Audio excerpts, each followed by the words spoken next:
commissioners. You have to go into the office, you just flip the blouse. I remember that was in a sitcom I watched years ago. This She's is like, not honey, that. all my This moves in is reverse. not that kind of a musical. This is definitely good. That's a great blouse. A plus.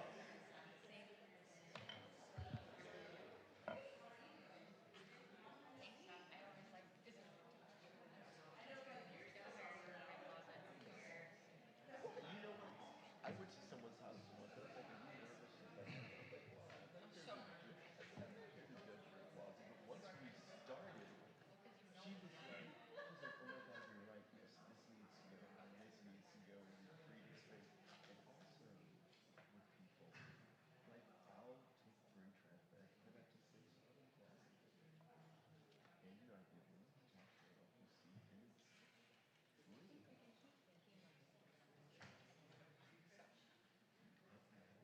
her closet before? I hate that. Because they'll try to get you free.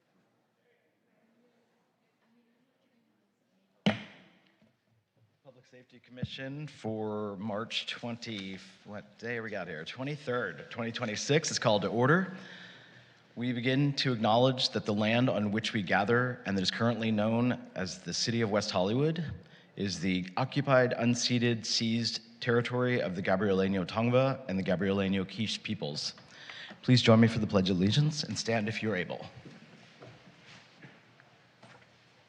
Pledge allegiance to the flag of the United States of America and to the republic for which it stands, one nation, under God, indivisible, with liberty and justice for all.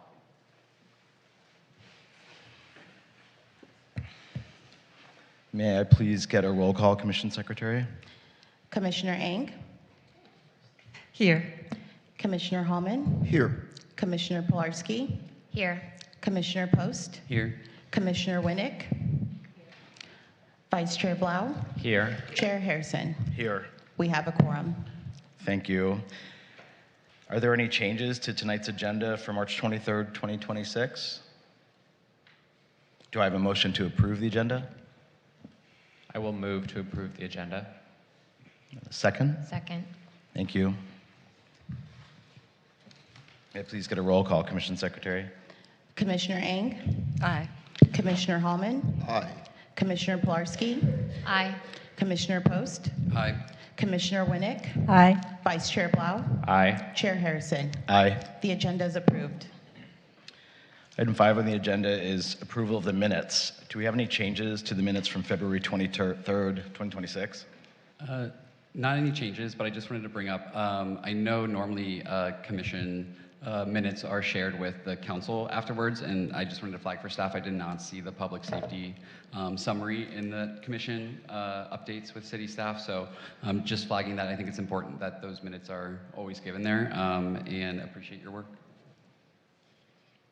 I have a question. Commissioner or maybe Pilarski. an amendment for the minutes. This goes back to one of the items that I had in my commissioner comments. I didn't see it documented, but we had talked about doing a look ahead for the commission and including that conversation in an upcoming agenda. And I didn't see that in the minutes. And I thought it would be important to note that in the minutes because we did talk about it being on an upcoming agenda. So how would I just make a motion to amend the minute or? Thank you. Thank you for those comments, Commissioner Pilarski. So our meeting minutes are intended more of what I can call a snapshot, a general overview of our meeting. It's not a transcript. We don't capture every comment or every question verbatim. It's just a kind of general overview. However, we do post the full video of all of our Public Safety Commission meetings. And so any discussion that is had, any comments that are made are fully able to be referenced back in our videos. And then in today's comments from the department to the commission, we will be touching on that topic. So we always definitely will address anything that comes up from our commission, but we don't capture everything or every question or every comment word for word in our meetings, in our meeting minutes. So I thought it would be important to include it because Director Rivas specifically said that that conversation would be on the next meeting agenda, and it's actually not on the March meeting agenda. So would you recommend a motion by the commission to talk about it, or should we address it when you address it later? Well, I think what he referenced was that we would make reference to the plan by the next meeting. And Okay. so this meeting is where I will kind of lay out the plan Okay. in my comments to the commission, and I'll be addressing that topic that you had brought up last time. So we'll definitely be addressing it. And because we had the Vision Zero item on tonight's agenda, we wanted to really work through the work plan and bring that to the formal agenda item next week. However, it is in my commission comments to address later in the Okay. meeting. Okay, thank you. Thank you, Commissioner Pilarski. With that said, do I have a motion to approve the minutes? Motion to approve. Second. Thank you. Commission Secretary, can I get a roll call? Commissioner Eng, Aye. Commissioner Hallman, Aye. Commissioner Pilarski, Aye. Commissioner Post, Aye. Commissioner Winnick, Aye. Vice Chair Blau, Aye. Chair Harrison. Aye. The minutes are approved. Thank you. Do we have any public comments, speakers at this time, or any Zoom callers? Yes, we have quite a few in chambers. We have none on Zoom. The first speaker will be Wendy Goldman. If you want to approach the podium, you will have 3 minutes.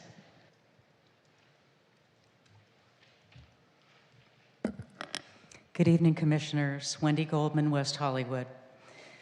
Due to the proliferation of billboards on Sunset Strip, there's a tremendous need for pedestrian safety improvements. I have come before this commission numerous times during the last 3 years and spoken to the situation. Sadly, we still see narrow sidewalks, dead trees, unhoused individuals, trash cans blocking bus stops, and restaurant furniture blocking sidewalks. This is unacceptable. I encourage you, if you have not already taken a walk on Sunset Strip, to look at these pedestrian obstacles. Please do so before the summer events begin. On another front, I would like to ask again for improvements to the 5-story parking structure rules.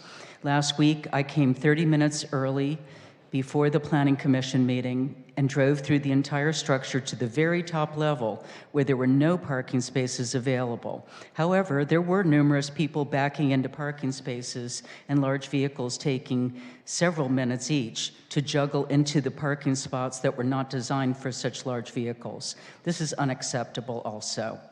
During the daylight savings time months, we have extra people in the park in the evenings at the same time that city meetings are occurring. It is very difficult to park in the building at that time. Please take action to restrict the parking, reduce the number of monthly parking spots made available for local businesses around the park, and prevent large vehicles from entering and taking the time to back into spaces that were not built for them. Make it head-in parking only. Thank you. Thank you, Wendy. Next, we have Joe Green. Joe, if you want to approach the podium, you will have 3 minutes. Thank you and good evening. My name is Joe Green. I'm a resident of the city of West Hollywood. I serve on the Disabilities Advisory Board here in the city, and I am a longtime Red Cross volunteer. On the Disabilities Advisory Board side, our meeting is this coming Wednesday at 6 p.m., and we're having a legislative update. So that's this year 2 of the part 2 of the plan for year 2 of the 25-26 plan. So please come and join us. On the Red Cross front, the Red Cross has a nationwide program that is Sound the Alarm. It's putting smoke alarms in people's homes. It's a free service, and especially for our vulnerable populations, our elderly, our disabled, it doesn't have to be just in West Hollywood. We'll cover the entire county. All you have to do is call 310-445-9914, and you can get a smoke alarm installed in a friend's or a family member's home. And that's it. I won't use the 3 minutes. Have a great night, everybody. Thank you, Joe. Next, we have Kyle Brazil. Kyle, you will have 3 minutes. Good evening, Kyle Brazil, a resident of West Hollywood. I just wanted to briefly comment on 2 items on the agenda tonight. First, on the Vision Zero dashboards, as a data and analytics professional, I'm excited to see the city making use of data to inform decision making. A few things that I saw just in exploring that dashboard. The first I'd like to talk about is preserving historical data. If you go to the transportation injury mapping system, which that dashboard uses, you can't get to data before 2014. I hope the City of West Hollywood will archive that data and make longer historical periods available, particularly as we look to see the long-term implications of traffic solutions in our city. You really need that historical data to understand long-term impact. The second comment I'd make is around enriching that data with city data. So for example, I think the staff report specifically mentioned they're considering adding traffic volumes. I think that's really important. I think separately, traffic speeds, anytime we document average traffic speeds on roads, it's important to understand the distribution of speeds on our roads so that we can understand the story and the narrative that the city is telling residents. I think it'd also be helpful to include a blog of the history of traffic-related changes, whether that's traffic signal updates, crosswalk implementations, things of that nature, the locations and the dates, so that the city residents can understand, are those changes actually implementing changes in collision data, or are we just making traffic policy without seeing the corresponding impact to safety? Another item would be traffic enforcement operations. I think the City Council likes to reference citations without clearly demonstrating where we're prioritizing efforts to enforce traffic citations. So understanding the history of operations, dates, duration, location, and the resulting citations will paint a broader picture for residents to understand our efforts. And finally, I think another item I think is probably helpful and current is we're adding more and more billboards to Sunset Boulevard. It's a street with a history of traffic collisions. The residents of Sierra Towers have repeatedly referenced these dangers in talking about the addition of animated billboards at the corner of Sunset and Doheny. I think it's probably worth noting that we should be monitoring where are we putting in billboards on this dashboard, and are we seeing resulting increases in collisions on that street. And finally, from a capability standpoint, I think it would be helpful to filter by street and export data. So oftentimes, again, when I hear the city council or commissions talk about counts of collisions, I'm unable to replicate those counts through TIMS myself. So it'd be helpful if the city dashboard can filter, right? If we want to talk about collisions on Fountain, we should be able to filter to the specific collisions the city is including there. So that ability to just filter and make sure that we're all talking about the same set of data would be helpful. And then finally on 8D, I think it'd be helpful to understand, as we talk about crime trends in West Hollywood, I think it's great to see the trends are decreasing. I think that momentum, it'd be great to see that maintained. It'd be helpful context to have, how does West Hollywood's trends fit in the broader county-specific trends, right? I think there's broader context that would be helpful, and I'd love to hear some of the comments on what initiatives we think are helping drive that trend in West Hollywood. Thank you. Thank you, Kyle. Next, we have Anita Gwaswamy. If you want to approach the podium, you'll have 3 minutes. Thank you. Hi there. Oops, let's put this down here. I'm Anita Goswami. I am a longtime resident of the city of West Hollywood. I'm here for myself and for some neighbors from the West Hollywood West neighborhood, communicating some updates and concerns. In the last month, we have been seeing quite a rise in situations with persons exhibiting kind of disorderly and non-peaceful conduct. We're seeing a lot more of that, and we've been quickly notifying each other and just alerting each other to be safe about it. And that's not just in the evenings. I mean, that's pretty much during the day. The latest one was just a couple of hours ago. So sometimes this has been in the alley parallel to Doheny, but we're seeing a lot more in the Elmont intersections. And today, the incident today was over on Westmount. What I do is just direct our neighbors, and I've got a lot of others who are doing the same thing. It's that little security ambassador telephone number sheet, and just sending that out so that they will notify the security ambassadors, and if necessary, the sheriffs. I do want to say, hey, kudos to the security ambassadors, okay, for responding. We appreciate having them here. Sheriffs are fantastic, but you know, again, for some of this disorderly conduct stuff that's been going on, these are just individuals who are not necessarily violent, but are definitely shouting a lot of obscenities, are throwing a lot of hands around, but making people that are just walking their dogs, walking themselves, going around with their kids in strollers, making people feel vulnerable.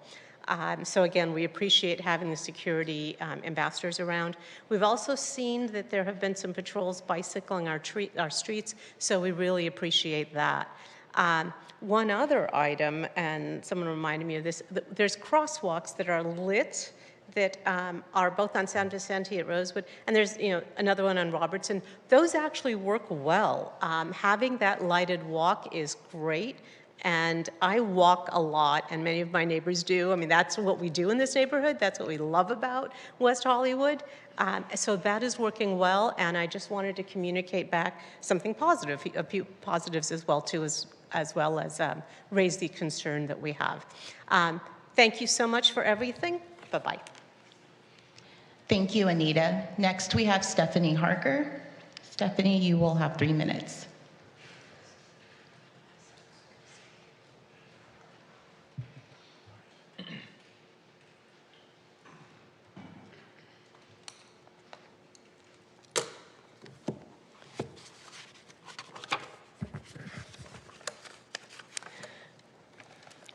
Good evening, Stephanie Harker, City of West Hollywood.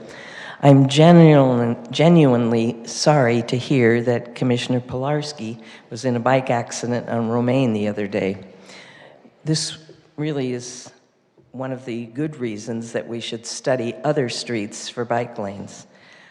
I am, contrary to popular belief, I am pro-bikes, pro-cyclists, pro-bike lanes, just not on Fountain.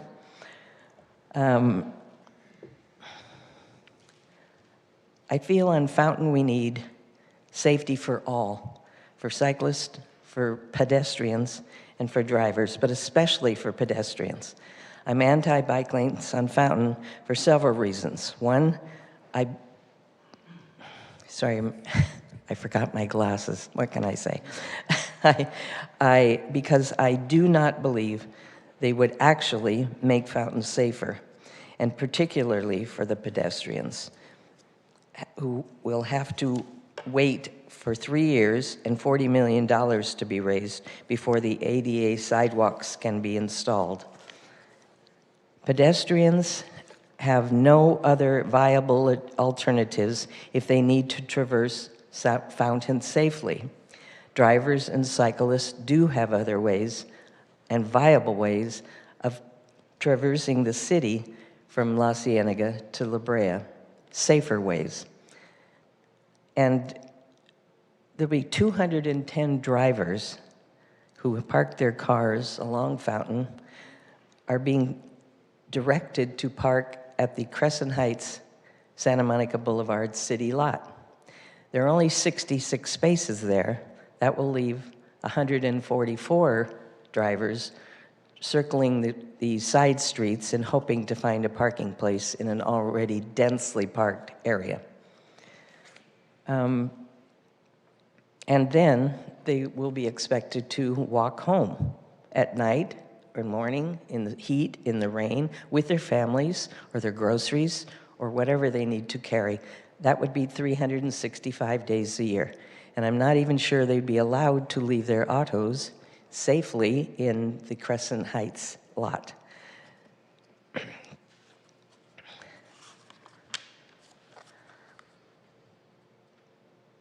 I really am concerned more than anything else about safety on Fountain. I'm glad to see that the city is timing the lights. That was printed in the story today, and we've been notified of that. I hope that that will make it safe, but I do hope the city will consider putting the Fountain Avenue bike lanes on hold. Thank you. Thank you, Stephanie. Next, we have Kathy Blavis.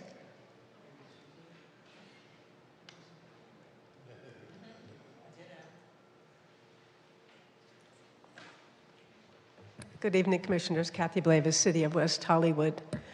There's so many factions and reasons for this commission. There's so many areas of the city that don't feel safe. A lot of the areas of the city do feel safe. I feel safe in this room for any number of reasons. But sometimes leaving at night, you don't feel so safe between drivers and people walking around. And of course, the inevitable scooter, the delivery robots. I'm really concerned about sort of the hypocrisy of wanting us to get out of our cars for obvious reasons and get on bicycles, and yet the delivery system, especially delivery people on bicycles, seems much more practical than the robots. A person on a bike delivering your dinner can actually walk upstairs and come to your door if you live upstairs. With the delivery robots, you have to go out onto the street. It's not the hugest safety issue, but it is a safety issue in terms of, one's ability to walk on a sidewalk and not have to dodge a delivery robot or a scooter. It's not new news, it's old news, but I bring it up again because just today I was looking out my window. I live on Vista Street, and there was a delivery robot going south, and there was another one going north, and in between the two was a woman walking her dog with her baby carriage and a toddler. And the baby and the toddler and the mother with the carriage and the dog all had to get out of the way of the delivery robots because there was just no other way out. And she had to go between the cars onto the street to go around them to go back up on the sidewalk. So I just think at this point in time, the novelty of the delivery robots is kind of showing its face, that it really is just a novelty, and maybe we should just go back to humans delivering our food. Thank you.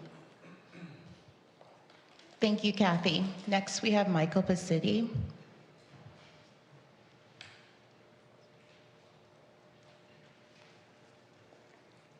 Good evening, everyone. Thanks for being here, city and staff, commissioners. I know this is all of your time, so I do want to always appreciate the time and service that you all give us.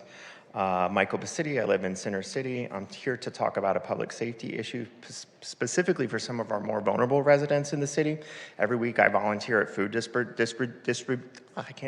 distribution in both parks. And at Plummer Park, we serve about 200 families. And here in West Hollywood Park, it's about 50 to 60 families. That program is a little newer. Again, I want to stress I'm a volunteer because someone thought I worked for them. No, I give my time to them. So the Human Services Commission said, oh, we like the work you do. I just hand out things. So these are not optional services for some of these folks in our city. They're facing food insecurity, a lot of times housing instability. And today I want to highlight a serious gap in how we're thinking about public safety for these folks.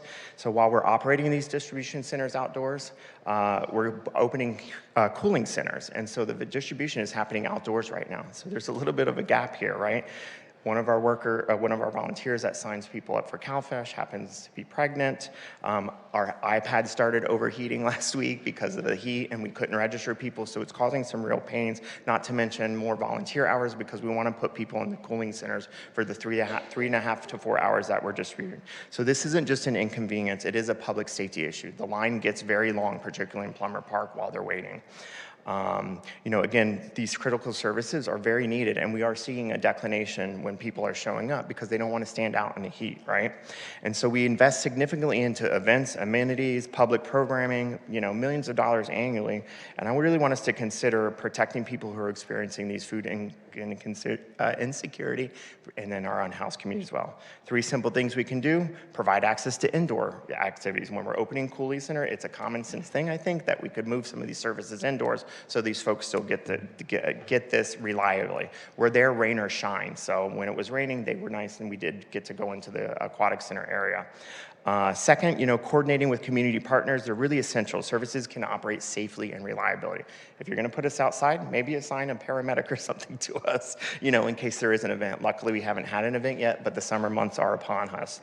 So public safety and policy and infrastructure is about protecting people too, and I think we need to remind that. I did send an email to city council, city manager, and heads of city departments. This was last week. Maybe the email's being a little delayed, but hopefully I'll hear back and get some help there. So I just wanted to create some awareness for you all as well. Thank you. Thank you, Michael. Next, we have Ed Holman.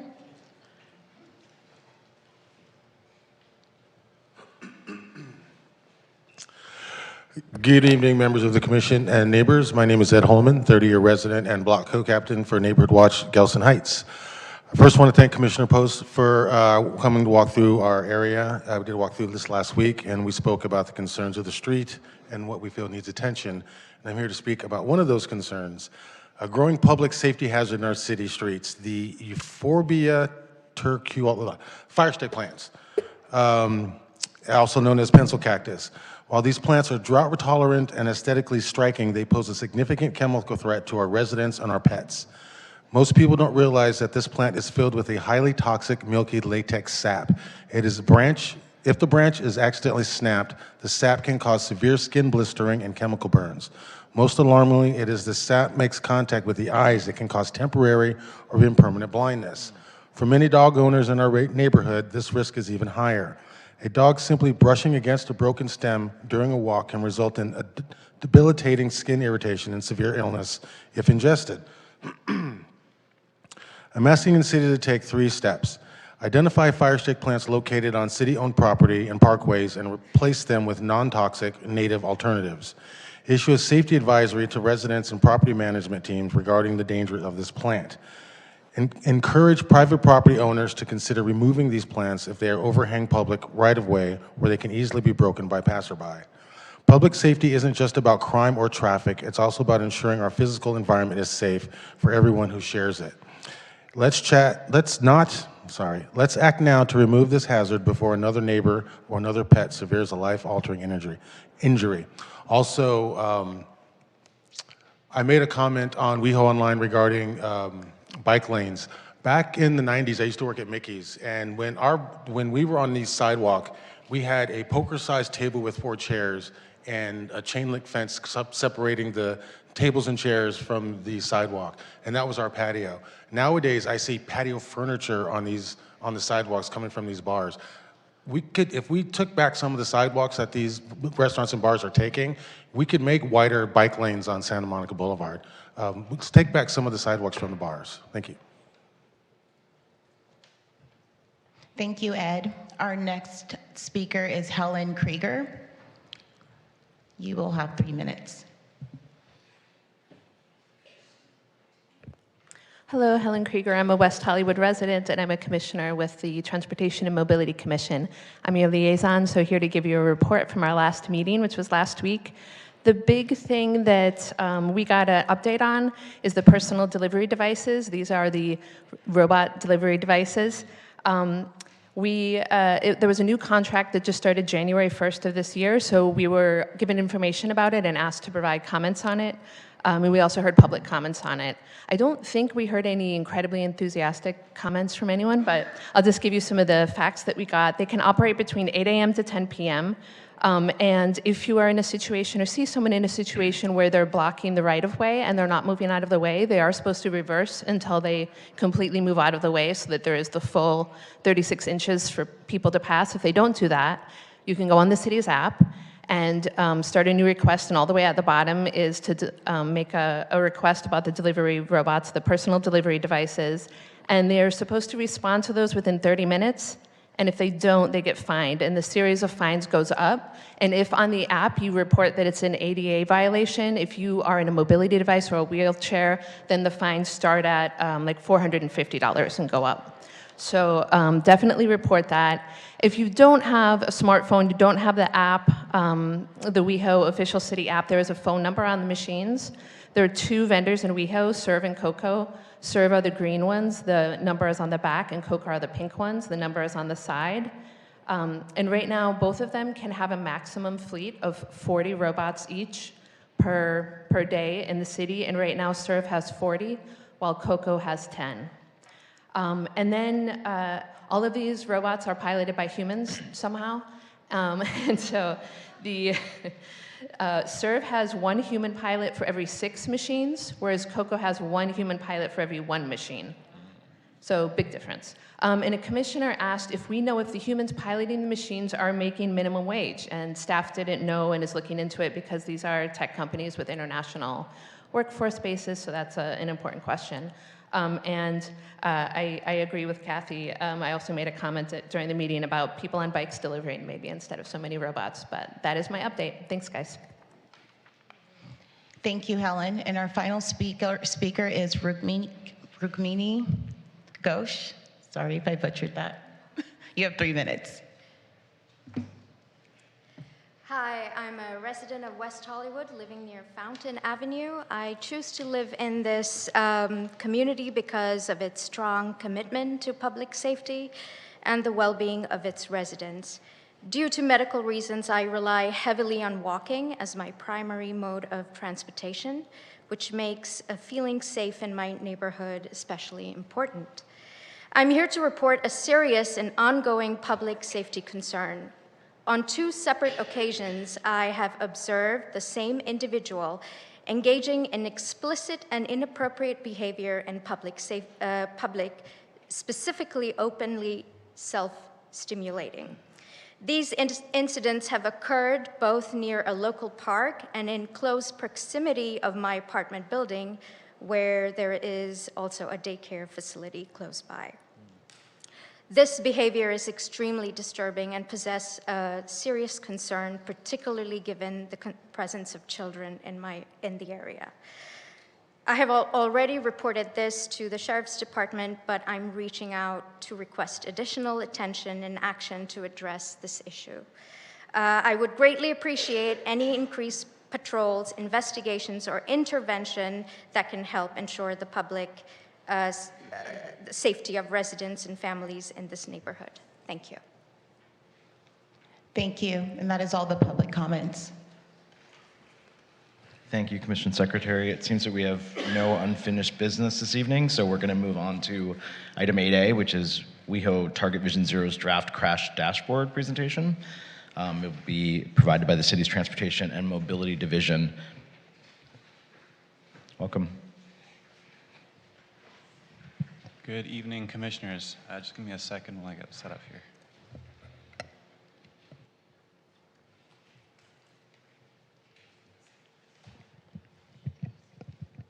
All right. Good evening, Commissioners.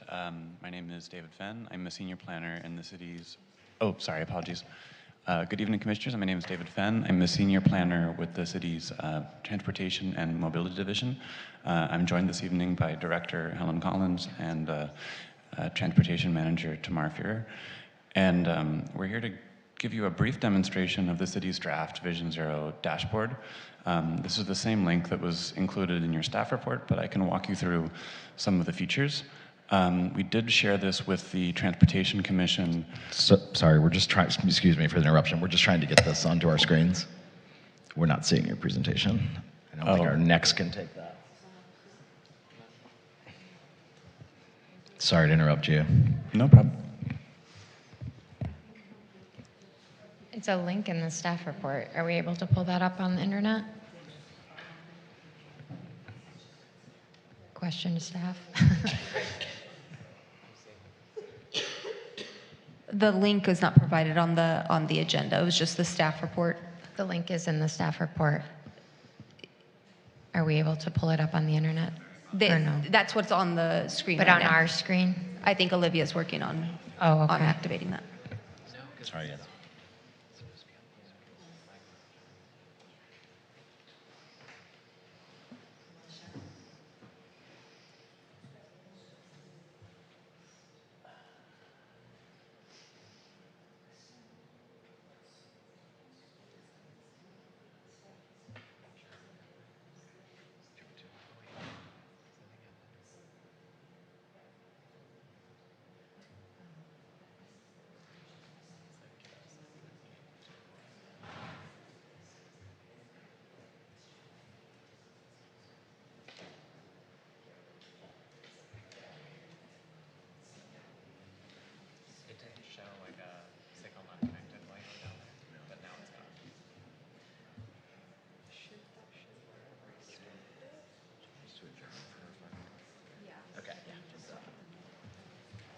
It's okay. We're going to adjourn for 5.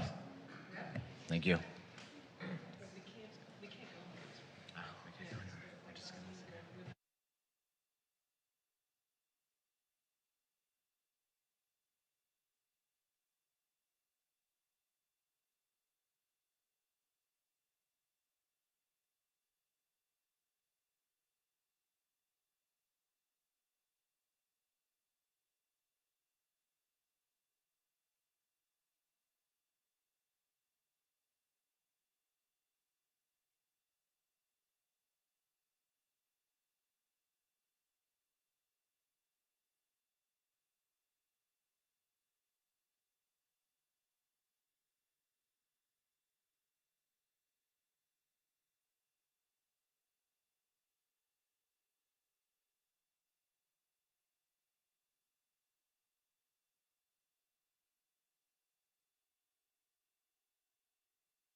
Thank you. Sorry for the delay. We are ready to proceed. No problem. So I guess where I left off was we presented an earlier version of this dashboard to the Transportation and Mobility Commission. All right. We presented an earlier version of this dashboard to the Transportation and Mobility Commission last month, and there's been a few basically legibility updates since then in response to feedback that we got from that commission and members of the public that attended in February. Before I dive into this, the dashboard is coming out of the city's commitment to Vision Zero and the Vision Zero dashboard, the Vision Zero plan that was approved several years ago. And one of the recommendations of the plan was to develop this dashboard, and we put this together in-house with a lot of help from the city's IT department. They're not here this evening, but we can always take back any questions for them as well. The underlying data is all coming from the statewide TIMS database, which is aggregated from local agencies like the West Hollywood Sheriff in our location, but they also pull from similar agencies in other cities. And the intention with using that kind of statewide data is to maintain consistency and comparability with other jurisdictions, with benchmarks, and it's also the same data that you need to use to apply for statewide funding for infrastructure improvements. So with that, I guess one more thing before I dive into it, sorry. The URL you're seeing at the top of the screen that's in your staff report is temporary. Eventually this will have a more friendly, weho.org address, but it's in kind of a development environment right now, so it's a temporary URL. And when you go to that URL from the final future URL, you'll be greeted with this kind of welcome page that can take you to information about the TIMS dashboard or the city's Engage WeHo page for Vision Zero. Once you dive in, you're greeted with all of the crashes from 2014 up to 2025. The big caveat on this is this data, because it's coming from the statewide database, which is cleaned and scrubbed from data that's reported to the sheriff, it always lags a little bit from the most recent sheriff data. So all that to say, when you're using this, just put a little caveat on the most recent year of data, but the long-term trends that you see over all of the years available here is really what we should be using to kind of inform policy decisions in the city more than reacting to any one most recent incident. And certain incidents that result in criminal investigations, we've been informed by our sheriff colleagues that those take longer to go into the statewide database. So, some of the most recent 2025 crashes that are, the investigation is ongoing, they're not yet reflected, but they will be in future updates. So when you first open the dashboard, you're seeing all crashes citywide, all severity levels. You can display that information in a couple of ways. There's these clusters where crashes that are in similar locations are kind of summarized and they're color-coded based on their severity. If you zoom in, you'll get more of these clusters depending on where you're looking. You can also shift the view to be individual crashes to kind of unbundle that bundled information. If you're interested in a particular crash, you can click on it and find out, when it occurred, who was injured, what sort of crash it was. In this case, this was a crash at Westmount and West Knoll. It was a DUI, 2 people were injured. And that ID number at the bottom is the TIMS statewide database ID number. There are a couple of other layers here for context. You can turn on and off city bicycle or city facilities, City Hall, the parks, if that's helpful to orient yourself as you're using the map. You can turn on and off the city's high injury network, which is the corridors where the bulk of the city's fatal and severe crashes occurred that were identified in the city's adopted Vision Zero plan. That's these, let me turn off some layers. So it's,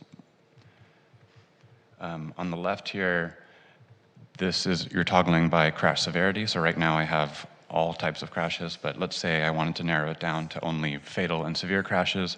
I could turn off visual injury or complaint of pain crashes. And then you can see those colored lines underneath. Those are the high injury network corridors: Santa Monica, Fountain, Melrose, and Sunset. Again, that's just for context. You can toggle that on and off if it's not helpful to you.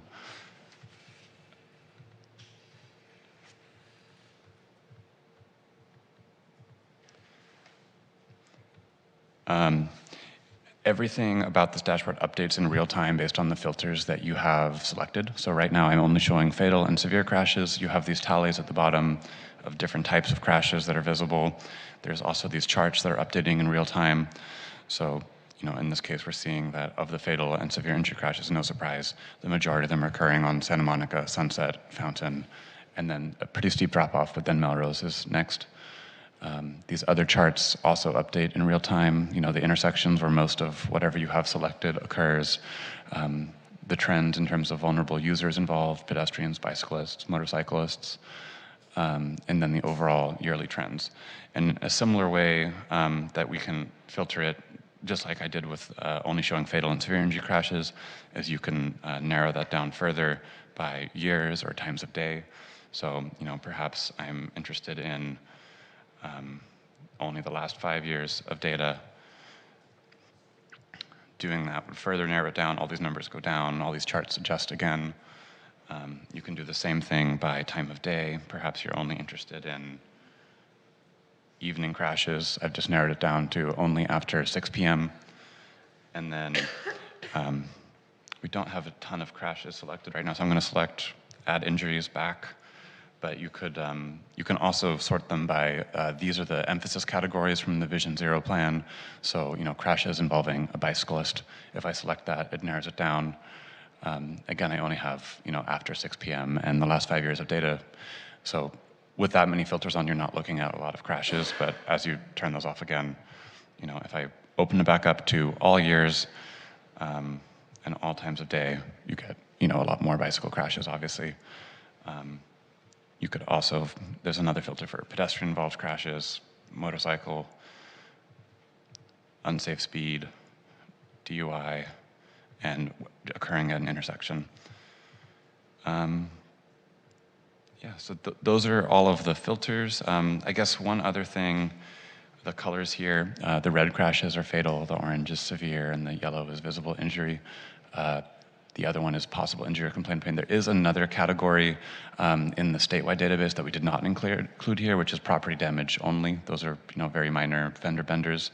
The emphasis of the Vision Zero is to really focus on the fatal and severe crashes.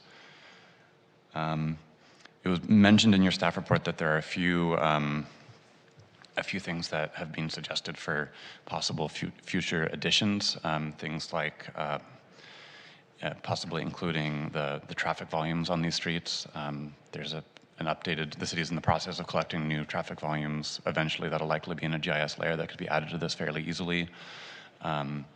There's been discussion from the council from time to time on some sort of Vision Zero memorial program where you could have, the city of LA, for example, has a program where individuals can opt in to having sort of a page and a map like this about the crash where someone was killed, who that person was, what their story was.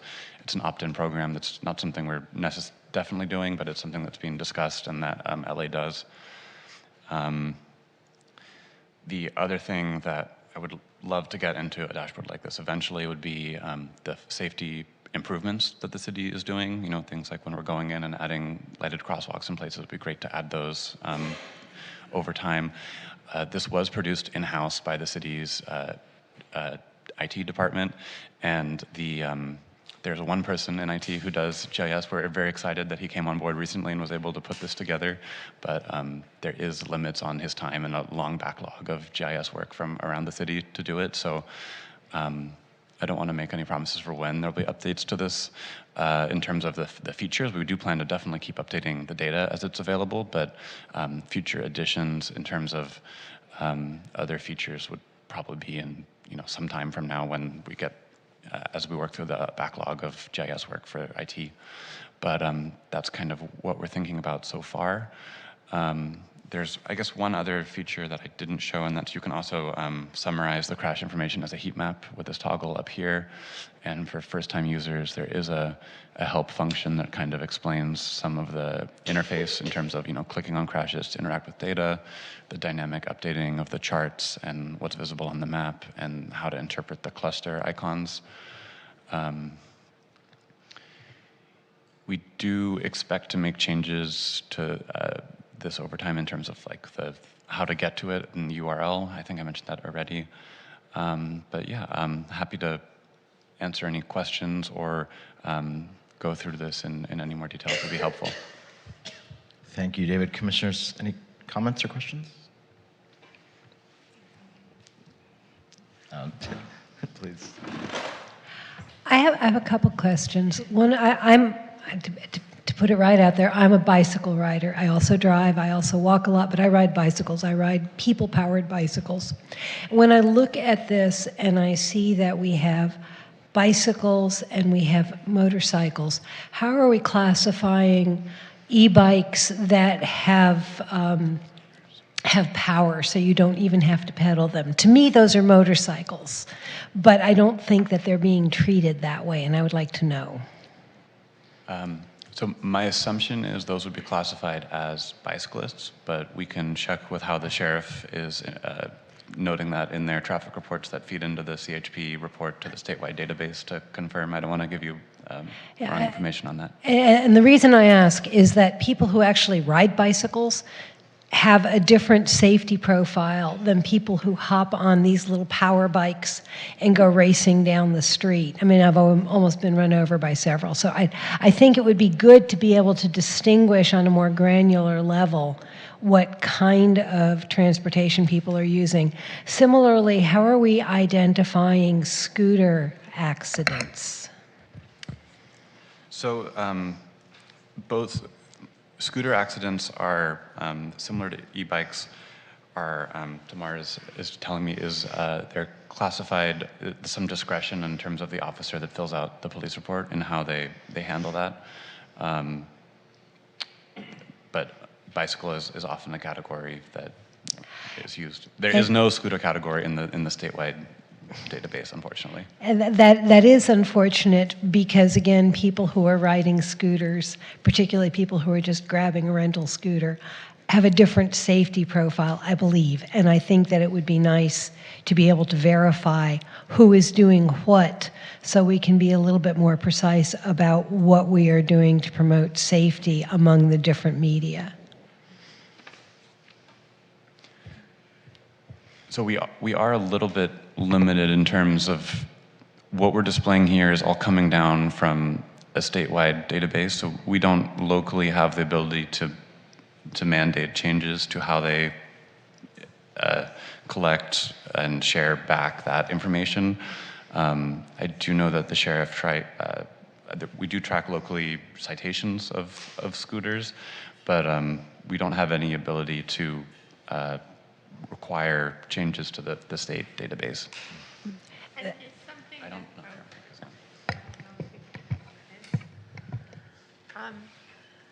It is something that I believe law enforcement is aware of at a statewide level, because just the proliferation of e-bikes, especially the class 3, which are the more motorcycle type, and the scooters came really quickly and abruptly. And so to make that change at a statewide level, and also it's not just our database, but how they're being reported, is something that I believe takes time, but that has been aware in the transportation realm of a gap, I guess, in the system with reporting. And I appreciate that we can't as a city change how the state works, but I'd love for the state to get the feedback to encourage change on a statewide level. Thank you. Vice Chair Blau. Thank you, Chair. And thank you for this report, for all the effort in putting together this dashboard, and for coming tonight to help explain this. I think it's really helpful and insightful. A few things that I wanted to ask, and then some just functionality questions that I would also echo, are actually related to what an earlier public comment said. I think it was Kyle. So a question. The data prior to 2014, I had a look into the TIMS database, and it only goes back to 2014. So that seems to echo where our limitation in the data is with this database, is back to how far the statewide database goes. Do you know if there's any information about, what might happen with the data prior to 2014? Do you have any context on that? I have none. In terms of, is it still archived somewhere? Yeah, exactly. Like, is that something that, practically we could get from the state in a different database? I don't think it would be easy for us to access it because it wouldn't be coded the same way that, this was already fairly cleaned, ready to use in some ways in terms of, coded and everything with similar attributes and everything. I can definitely find out what sort of archive there is in terms of statewide data before that. I don't know the answer to that. I'm sure the sheriff may have their own archive for local data. Okay, yeah, I just thought it might be interesting, and I think it was good just to echo and provide the public commentary about it's not the city decision to end the data at 2014, it's where the state database itself ends. Correct. So we're sort of limited in what we could do beyond that. Two other in the functionality side of things, I do think the data export functionality that Kyle had mentioned would be really interesting. I know it's quite straightforward to go through onto the TIMS database and export the data there. I just did a quick comparison, a quick couple point spot checks on at least the quantities across a couple different timeframes, and they did match up from the TIMS database to what I'm seeing on the dashboard. So that validates that, but I think it would definitely be helpful for people just kind of browsing around to do that. And then the other thing that I think would be interesting to look at to put on the feature asks or just kind of data asks is to have sort of the traffic volume, which we were talking about, compared to the road infrastructure or facilities. Specifically what I'm thinking about is, when you were showing the fatal and severe injury incidences, obviously Santa Monica and Sunset are going to be high. They have huge volumes, but they also have a lot of road infrastructure facilities. So some of that kind of makes sense. If you compare that to number 3 on that list being Fountain, having much fewer facilities and much less protections, I think that maybe paints a different story and tells us some more information. So I think that would be interesting. But yeah, thank you very much. I really appreciate it. Thank you, Commissioner Pilarski. Thank you, Chair. Thank you, staff, for presenting this. This is an incredible improvement to be able to see this data. I want to remind my fellow commissioners that the purpose of Vision Zero is to save lives, right? That's what we're trying to do here. So it would be wonderful to see this year and then next year see fatal injuries go down, severe injuries go down, visible injuries go down. And I think, it is important to see the functionality and it is important to see traffic volumes, but the most important thing is to see less people die because of vehicular violence. So that's the goal. And I really appreciate the presentation here because we're just trying to save people's lives. I wanted to just make a note about the TIMS data. I know it's really frustrating for everyone because locally we want to use something that we can compare to the rest of the city of LA. I know one of the public comments was that, and using the California Highway Patrol data is our best way to do that because the city of LA also has their own Vision Zero. So using the same information is important when we're talking about saving lives and where those intersections are. So I wanted to reiterate that we don't want to mess around with it too much because then we can't compare all the fancy stuff. It is frustrating that these electric mobility things have blown up and we have people on electric motorcycles that are whizzing down the sidewalk. It is so frustrating, and I hope to goodness with our sheriff here that all the way at the state level we can find a way to classify those, because I absolutely agree with you, Commissioner Winnick. It is a totally different safety profile than me pedaling my butt off trying to get across town. So yeah, I just wanted to echo that. And also, I wanted to say thank you to staff. I appreciate the understanding that this is an iterative process, and we're gonna try this out. We're gonna see this data, and then we're gonna find ways to make it more useful and helpful, and find all the ways to show people that we, as a city of West Hollywood, are taking this data and using it properly with our resources. So, thank you. Thank you, Commissioner Post. Yes, thank you for presenting tonight and for all the work on this dashboard. Just two quick things. One, I would love to see this map included in our reports. I know, I think in the staff report it said you all would be updating this quarterly, so maybe not to include the map monthly. We might not be able to, but even 4 times a year I think would be great. Link out to it just to get the word out too. People do read the minutes and the agendas afterwards, and so I think including it there quarterly for our reports just to show where that traffic incidences had occurred would be great. And then I know there's been suggestions around the layers or infrastructure that could be included. A few things I think no turn on red signs would be great to identify, or just other pieces of street infrastructure. I know there's been some signals that have recently changed to all pedestrian walkways. Knowing those things or having those things embedded on the map would just, I think, give us a little bit more context or information about what might be some of the issues that are being caused. Maybe even like bus stops or other things like that, as I know those can cause issues as well. But appreciate you all taking our feedback. Thank you. Commissioners? Yeah, I want to agree with that as well, and especially when we see things happening like on Fountain Avenue now with the adjustment of lights. It'll be really interesting to look at this dashboard and think about how those changes are affecting things real time. So thank you for the presentation tonight. I really appreciate it. Any other questions, commissioners? Do we have any public comments? Yes, we have 2 public comments, one from Kevin Burton. Kevin, if you want to approach the podium, you'll have 3 minutes.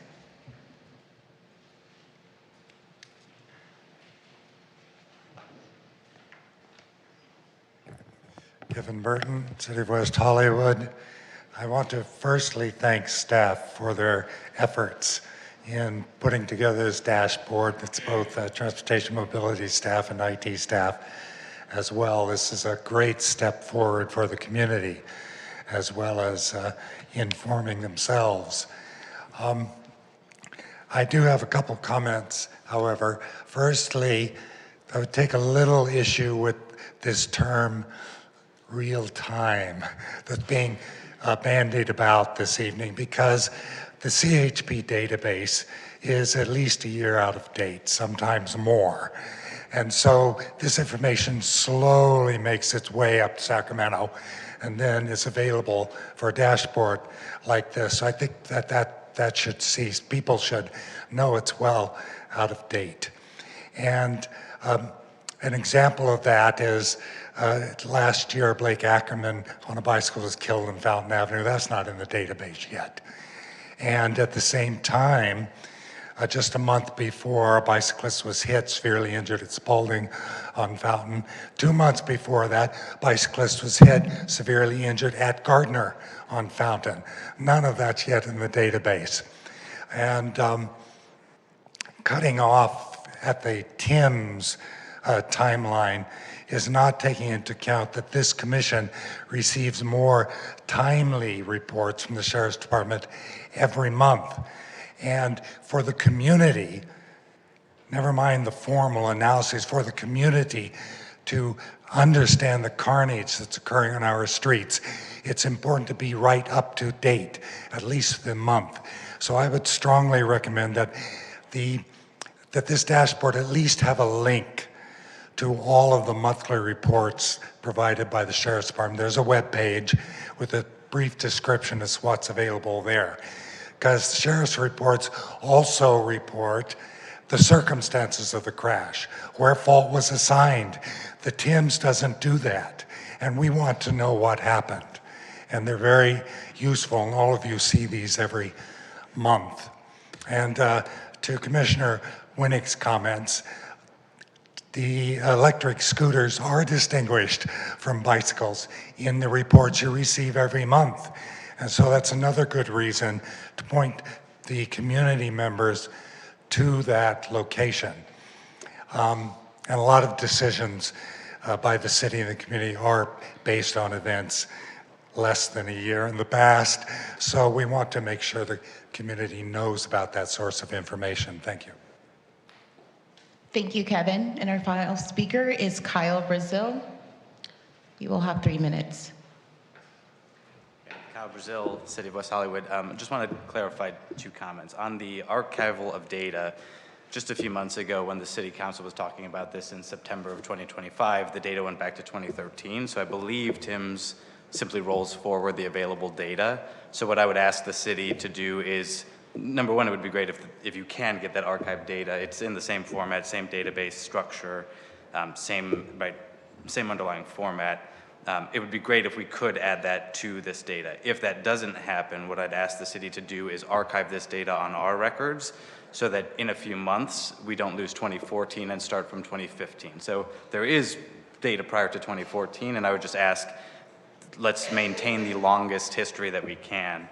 And I think separately, in terms of the export and ability to filter by the roads, what I would say there isn't a lot of differentiation between TIMS and what this will have. There will be some missing collisions because the TIMS data does have records that lack coordinates. They may have street names. Those are also not completely clean. You need to do some cleansing there. But any collisions that lack coordinates won't be included in this map. That's a pretty small subset of collisions, so I don't think it'll change the historical trends. But when I think about the ability to filter to street, oftentimes cities will draw boxes around streets, for example. So let's say something happens at the corner of Santa Monica and San Vicente. How far down San Vicente does it have to be before it's no longer called a Santa Monica collision? So I would just ask for the city, I think it'd be helpful to just level set on everyone. What do we call a Fountain Avenue crash, a Santa Monica Boulevard crash? The ability to filter that data and ensure that we're all talking about the same subset of collisions is helpful. And then finally, with the last minute, I'll just speak to you. I know Commissioner Pilarski mentioned the ultimate goal here is to save lives, right? Actually impact traffic collisions and reduce those numbers. This type of data helps present that. I don't know if people were paying attention, but as you filter through this, consistently, Santa Monica Boulevard was the most frequent collisions of any road. Second was always Sunset on every single cut of data that we filtered through. Those are the 2 most dangerous roads. That doesn't mean Fountain's safe. Fountain needs reform.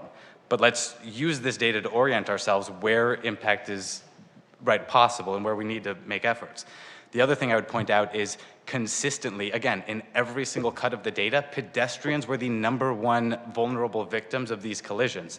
Let's stop losing focus of pedestrian safety. I know Helen provided an update from the Transportation and Mobility Commission. We did talk about Fountain there as well. And what we need to do is start prioritizing other common sense safety solutions like red lights at crosswalks. We've done that on some of the crosswalks along Santa Monica Boulevard. We haven't done that on crosswalks outside intersections on Fountain Avenue. So let's use this data to inform where we're spending our time, ensure we're protecting the most vulnerable, sensitive communities from traffic violence, and make common sense change. Thank you. Thank you, Kyle. That is all the public comments. Thank you very much again. Really appreciate your time and this work. Thank you.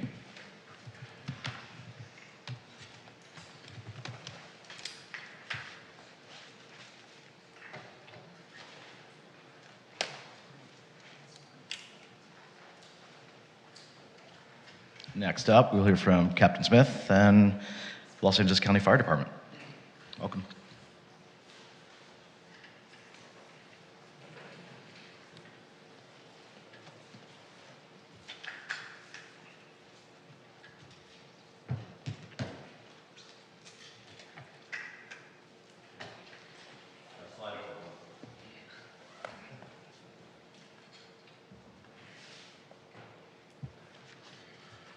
All right, well, outstanding. Well, thank you for letting and allowing the Los Angeles County Fire Department to be your fire department, because we love being in West Hollywood, been here for a long time. And your fire family is doing well. I know I say that every time, it's because it's true. So I appreciate all the support. So, all right, raise the hands. Who saw the change in the form? Perfect. Yeah, so I have to throw a quiz at you guys every once in a while. Yeah, so there is some different reporting that we have.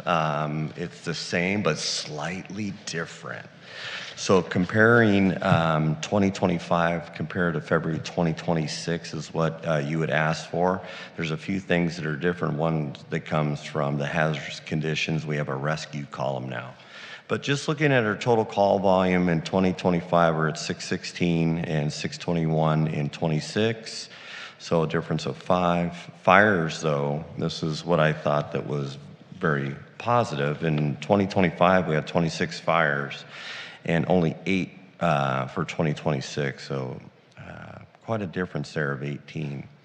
And the 2026 was a significant increase in rubbish fires that we had as compared to this year. So that's very positive.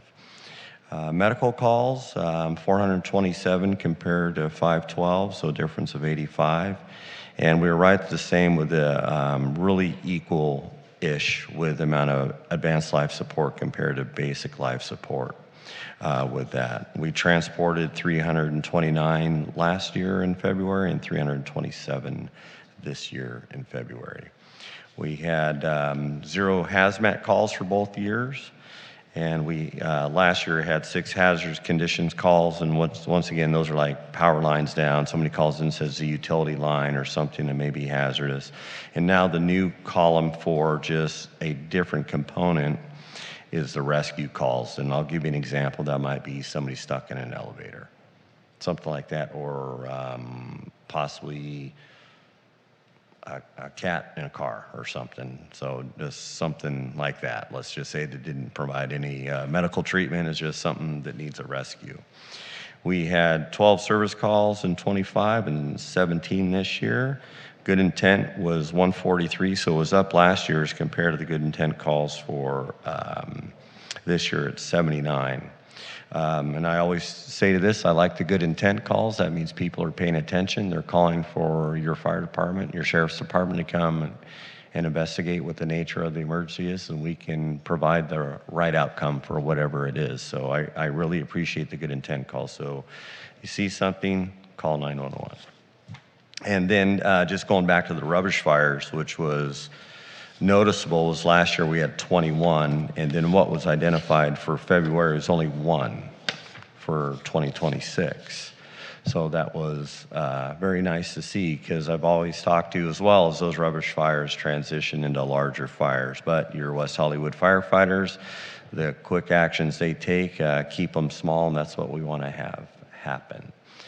As far as what we have going on, we're looking forward to Pride that's coming up, so we're working with our sheriff's partners on the unified command approach on that, and so we'll have that Pride machine going, as we like to say. And we had, I'll talk a little bit to March real quick too, as we had great success with the LA Marathon that went through West Hollywood. So very coordinated with all the agencies, and of course, really good coordination with our sheriff's department. So, and with that, is there any questions for your fire department?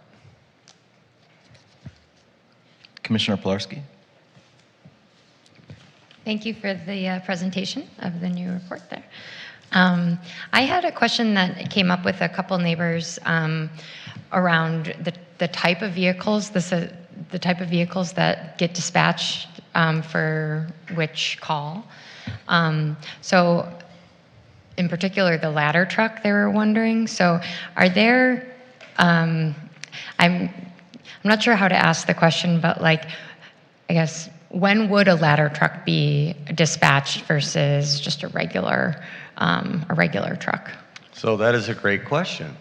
Ladder trucks have different capabilities than the engine company, which is primarily pumping water and combating the fire with water application. The truck company has specialized equipment. So one, they're used for ventilation operations. They can be used for using that ladder, which is a 100-foot tiller drawn apparatus to get to high places and whatever the nature of the emergency. But they also have auto extrication equipment. However, if engine 7 is out, engine 8 is out on a rescue, we send all those folks that ride that equipment are trained the same on medical emergencies. So you get advanced life support capabilities, basic life support capabilities. So we have a standard response matrix for about every call that you can think of, from an apartment fire, house fire, traffic collision, person trapped, person sick, you name it. But sometimes when you just see an ambulance company and a ladder truck that's there, which would be truck 8, it's most likely because engine 8 is committed, engine 7 is committed to something else. So we dispatch the closest piece of equipment regardless. But we do have a standard response for, you name it. We have a standard response that has a complement of different equipment depending on the nature of the emergency. That's great. Thank you for clarifying that. You're That's just a welcome. lot of questions out there. All right, thank you. Thank you. Commissioners, Commissioner Ng? Thank you. Actually, to sort of piggyback on Commissioner Pilarski's question, I've seen those ladders like doing exercises in the neighborhood. I mean, I came home one day and you guys were on our roof and it was sort of, alarming. I guess I'm curious how that works, how often you do them. I'm clearly you're not notifying residents when you do, but I'm just sort of kind of curious how that's executed. I guess the practices, right? Yeah, so we go and train, and so there's a lot of complexity in West Hollywood, and we pride ourselves on looking at what challenges are out there and how to mitigate them before we have an incident. So the area familiarization, the makeup of a building, where the systems are, where the gas turnoff is, what it looks like on a rooftop that we have to maybe facilitate that. So we actually don't send out flyers and say, hey, on whatever the date is, we're going to be using whatever, but we try to be very respectful of people's needs so we don't alarm them. But we put a lot of value in our training. And so sometimes the captains say, hey, let's pull over here because there's no other. Maybe you just have the right spot because there's not cars there and they want to take the opportunity to push the outriggers out, swing the aerial and go to a roof and look at the top, so, because if I start letting them go in a helicopter, oof. No, so we can look at the rooftops and such. So the training is based upon the firefighters we have on the apparatus, what they want to look at, and we just had a pretty significant fire with LA City here a couple weeks ago, and we took quick action with them on there, and so those challenges are very real for West Hollywood. We just take those training opportunities to inform our people and train to the best of our ability throughout the area. But if there's any complaints on something, please field them to me if there's any complaints. Mm-hmm. Commissioner Post? Yes, thank you, Chief Smith, for helping keep WeHo safe. I just wanted to uplift, I think I heard from one of your other safety partners about Fire Service Day. I think it's May 9th. Are any of our fire stations taking part in doing that or doing any programming or things like that? So for the division, we in the division, we have a Fire Service Day, and it's going to be hosted at the Agora Hills Fire Station 89, which is off of Canwood, in between Canaan Road and Ray's Adobe. It is a big event. We do, though, welcome any of the West Hollywood residents on that Fire Service Day if they want to go to their local fire station to get a tour. That is acceptable, of course. Well, our residents can go to our fire stations anytime to say hi and get whatever information they want. So here in West Hollywood, we're not going to have, out of Fire Station 7 or 8, part of that, it's going to be in Agora Hills this year. We get a lot of people that go to that event. And truthfully, it'd be very challenging to bring people into our fire stations truly just based upon the parking situation. I'd love to host it at 7s or 8s. But it'd be very challenging for people to come and go to the station and without having some significant parking restrictions that doesn't enable us to do that. Thank you. You're welcome. Commissioner Winnick. I just want to thank you for all the work that you do and also for the great tours that you do. I had the privilege of being on one of the city civics classes, and we got to visit different departments, and I think it was, I forget which firehouse it was, maybe 8, that hosted us and showed us around, and I got to actually handle the jaws, a piece of the jaws of life and stuff. It's really, really interesting, and I just like to say that people should take advantage of that opportunity and take advantage of the opportunity to meet the fire staff and learn more about how you protect us. It's wonderful. Thank you. Well, thank you for the compliment. Appreciate it. Thank you. Do we have any public comments or Zoom callers by chance? Are they still around? We have no comments on this item. Captain Smith, thank you very much. You're It's welcome. always great to Thank see you. Appreciate it.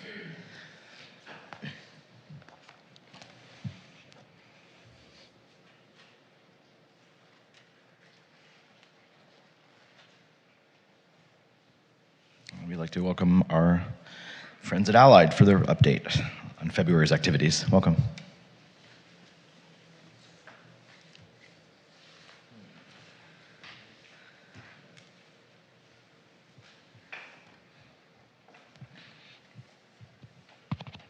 Is this on? Yes, it is. Good evening.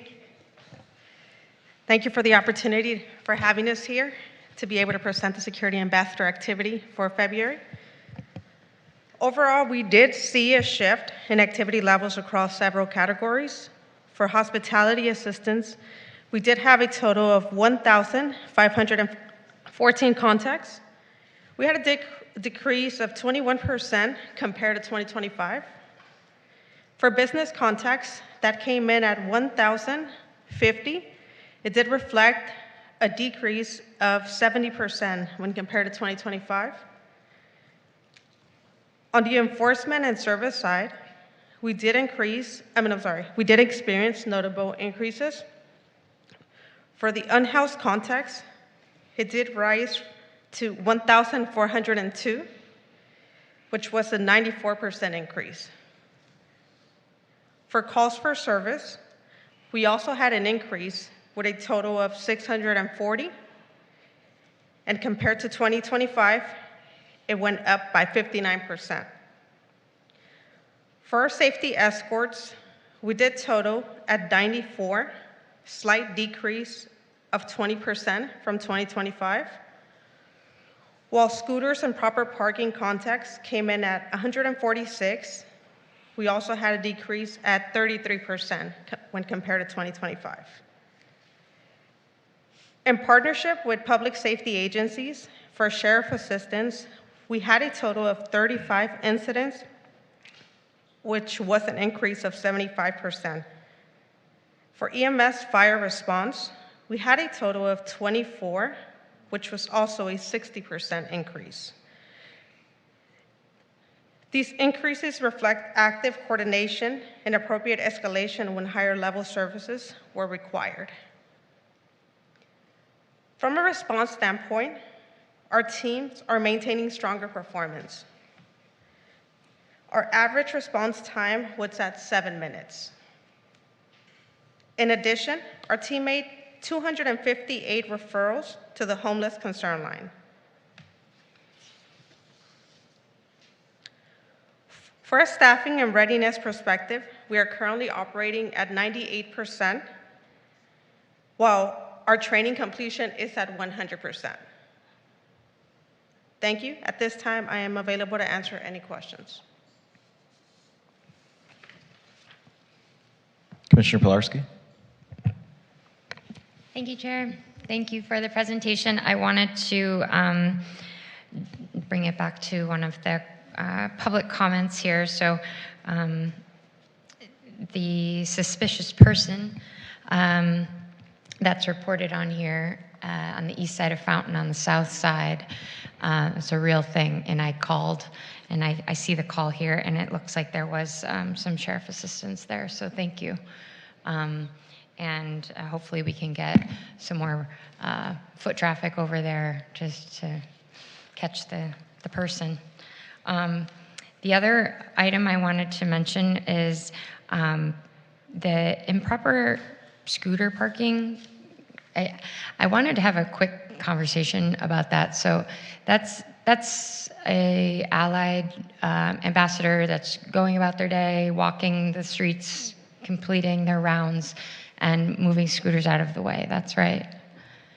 While our ambassadors, SSOs, or supervisors, or even myself and Jackie, while we're all on patrol, Yeah. in the event that, let's say, we find a scooter just laying around on the sidewalk, we'll move it safely so it doesn't impede the traffic. Okay. And so it's like, maybe a 2-second thing, right? Absolutely. Okay. Well, I wanted to say thank you to your ambassadors for helping us with this problem and getting them out of the way. A lot of times you'll see a scooter has like a stand, right? So sometimes when you see many scooters knocked over on the sidewalk with their stand up, typically someone has gone and knocked those scooters over on purpose, right? So they were out of the way, and now somebody knocked them over, and now they're in the way. So I want to say thank you to your ambassadors for helping us out there.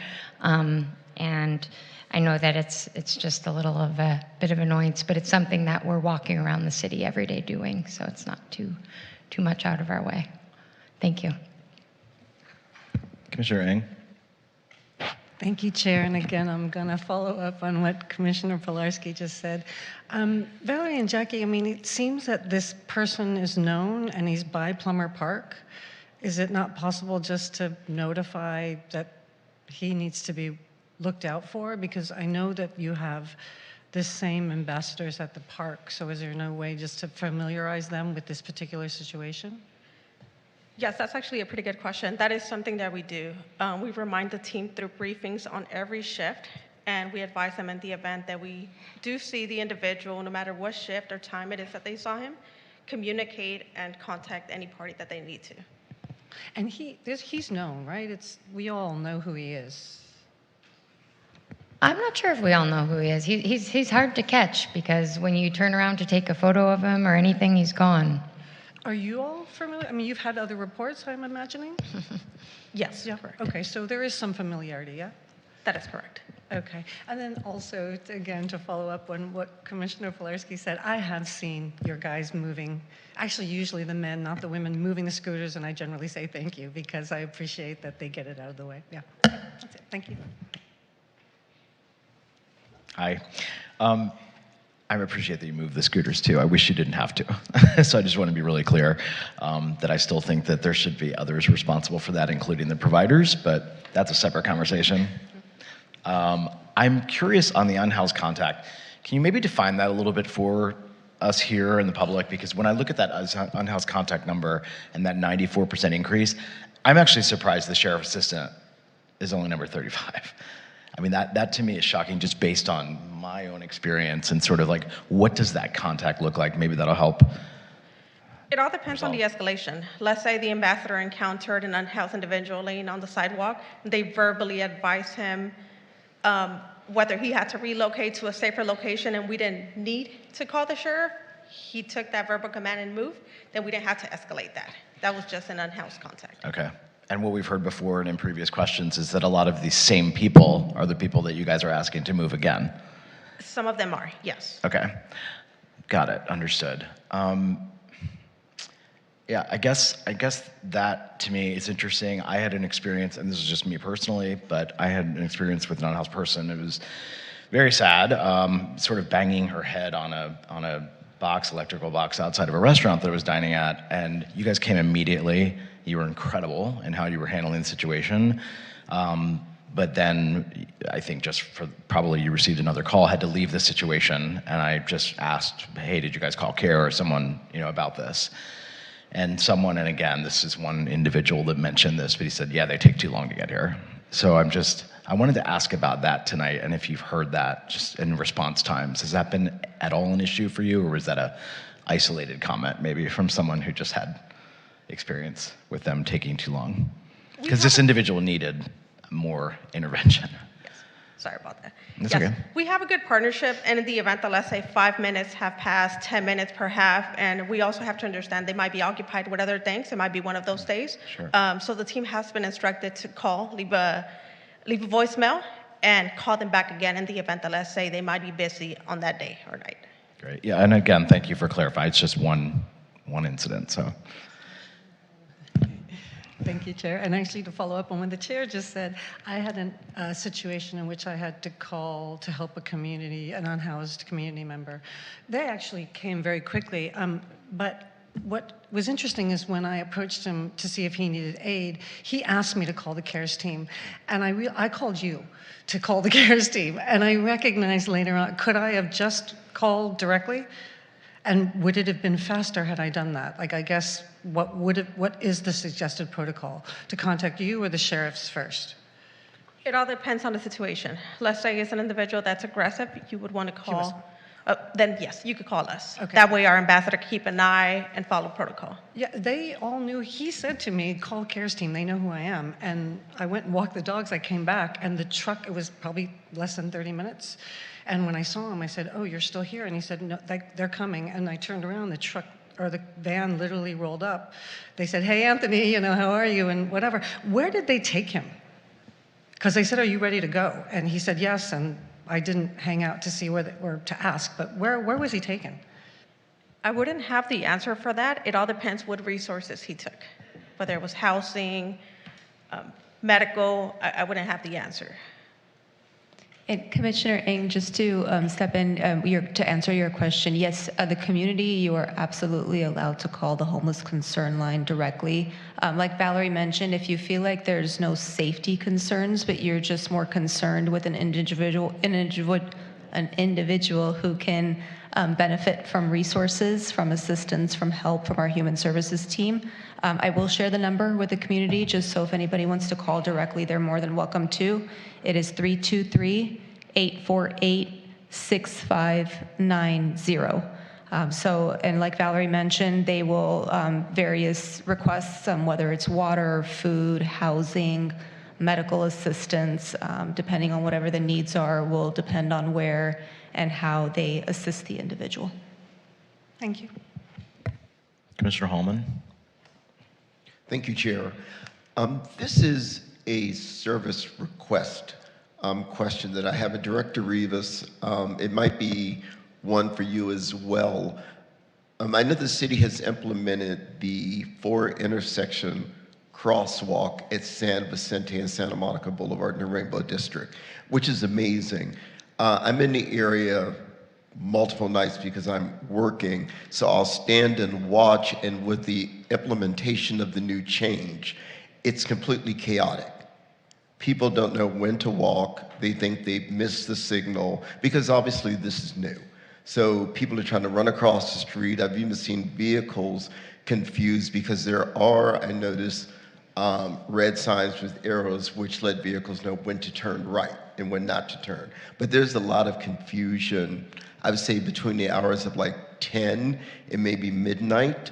So I was just curious to know if there's a way of maybe stationing a couple of ambassadors at those intersections to alert people, please wait, the signal will change.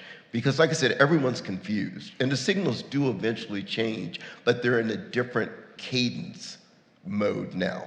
So motorists and pedestrians just don't know when to proceed. And, not long term, but just until everyone gets used to, oh, they've changed the lighting system here. Because I've seen a couple of close situations where cars are turning, people are running, and I would hate to see someone injured. Is that possible, Director Rivas, or something to look into?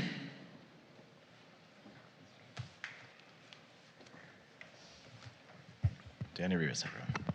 Yeah, thank you, Danny Rivas, Director of Community Safety. So we can definitely communicate with our Transportation and Mobility Division and our Traffic Engineering team and see. I know that they're doing some assessments, obviously, on that crosswalk, but we can explore that and consider that. I know, like, in terms of our deployment in the evening hours, which at least my understanding, there's a limited amount of hours of operation where that crosswalk is functioning.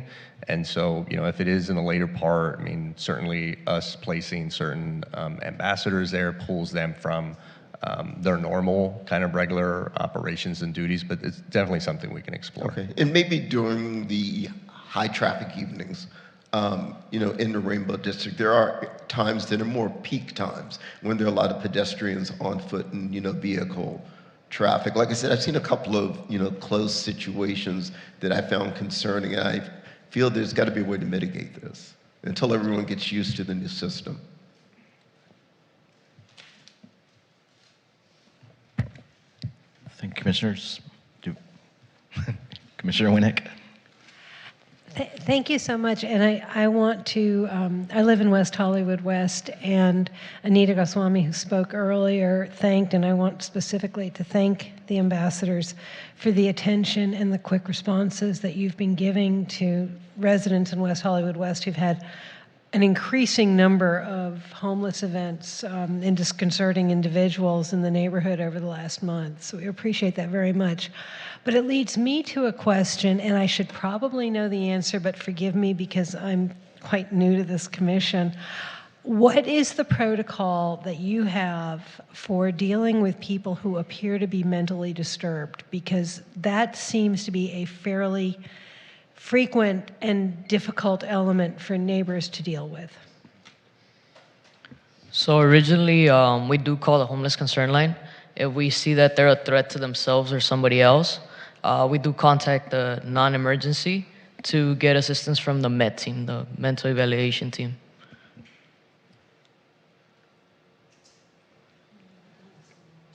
Commissioner Eng.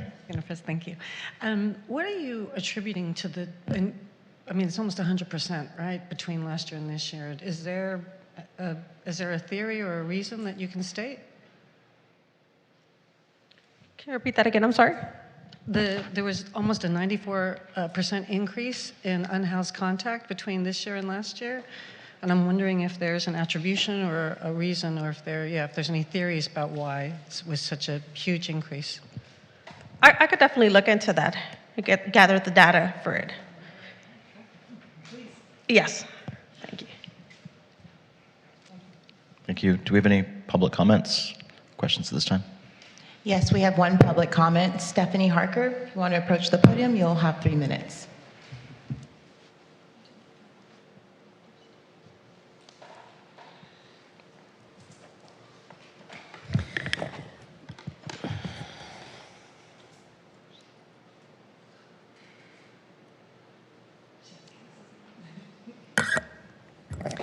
Good evening, Stephanie Harker, City of West Hollywood. Good evening, commissioners and staff. This is in regard to, my concerns are in regard to scooters in Plummer Park. Hang on 1 second.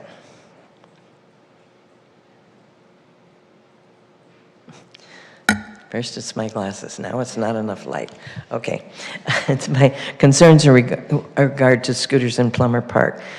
Kathy and I and a neighbor were standing in the park yesterday, and 2 kids on scooters came screaming down the pathway, popping wheelies on them. They're not rentals, they're privately owned.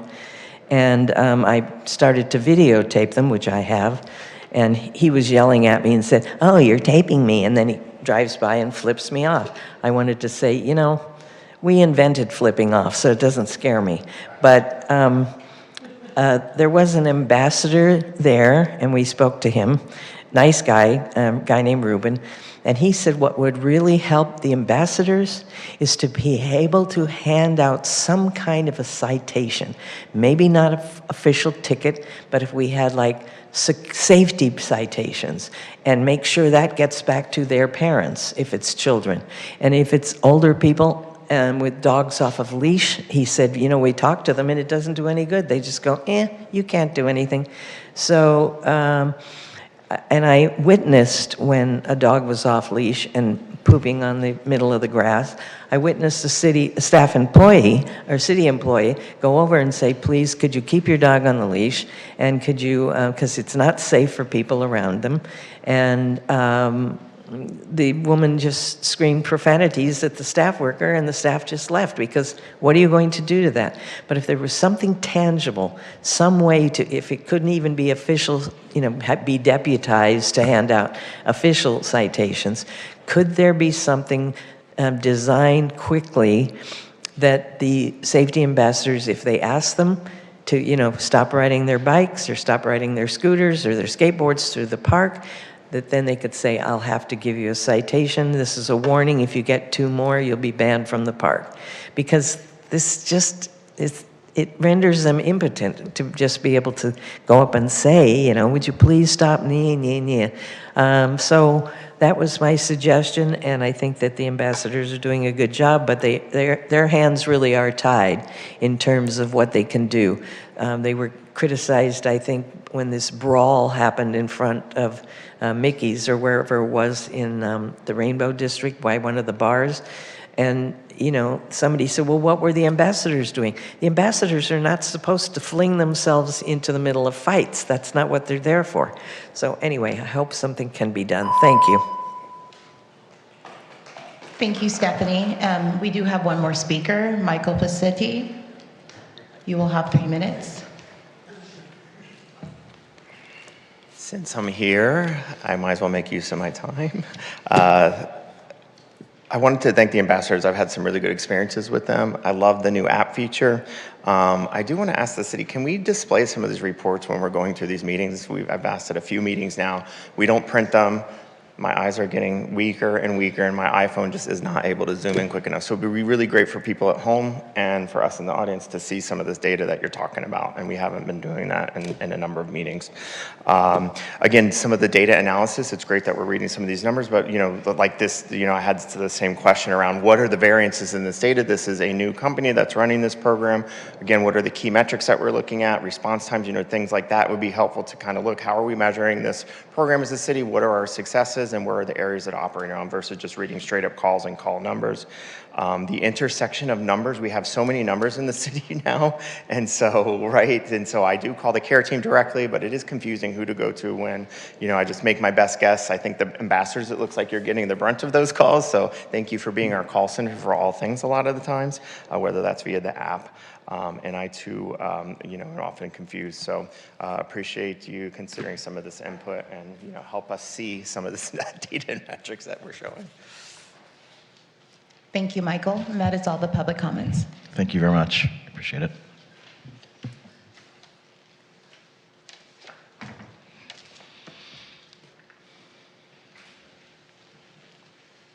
And next up, we will hear from our Los Angeles County Sheriff's Department. And if you've not read the profile on Lieutenant Turner, must read. Welcome. Sorry for embarrassing.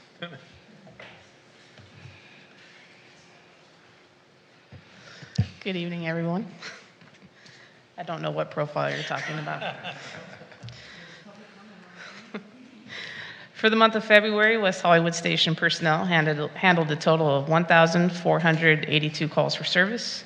81 of those calls were for an emergency response.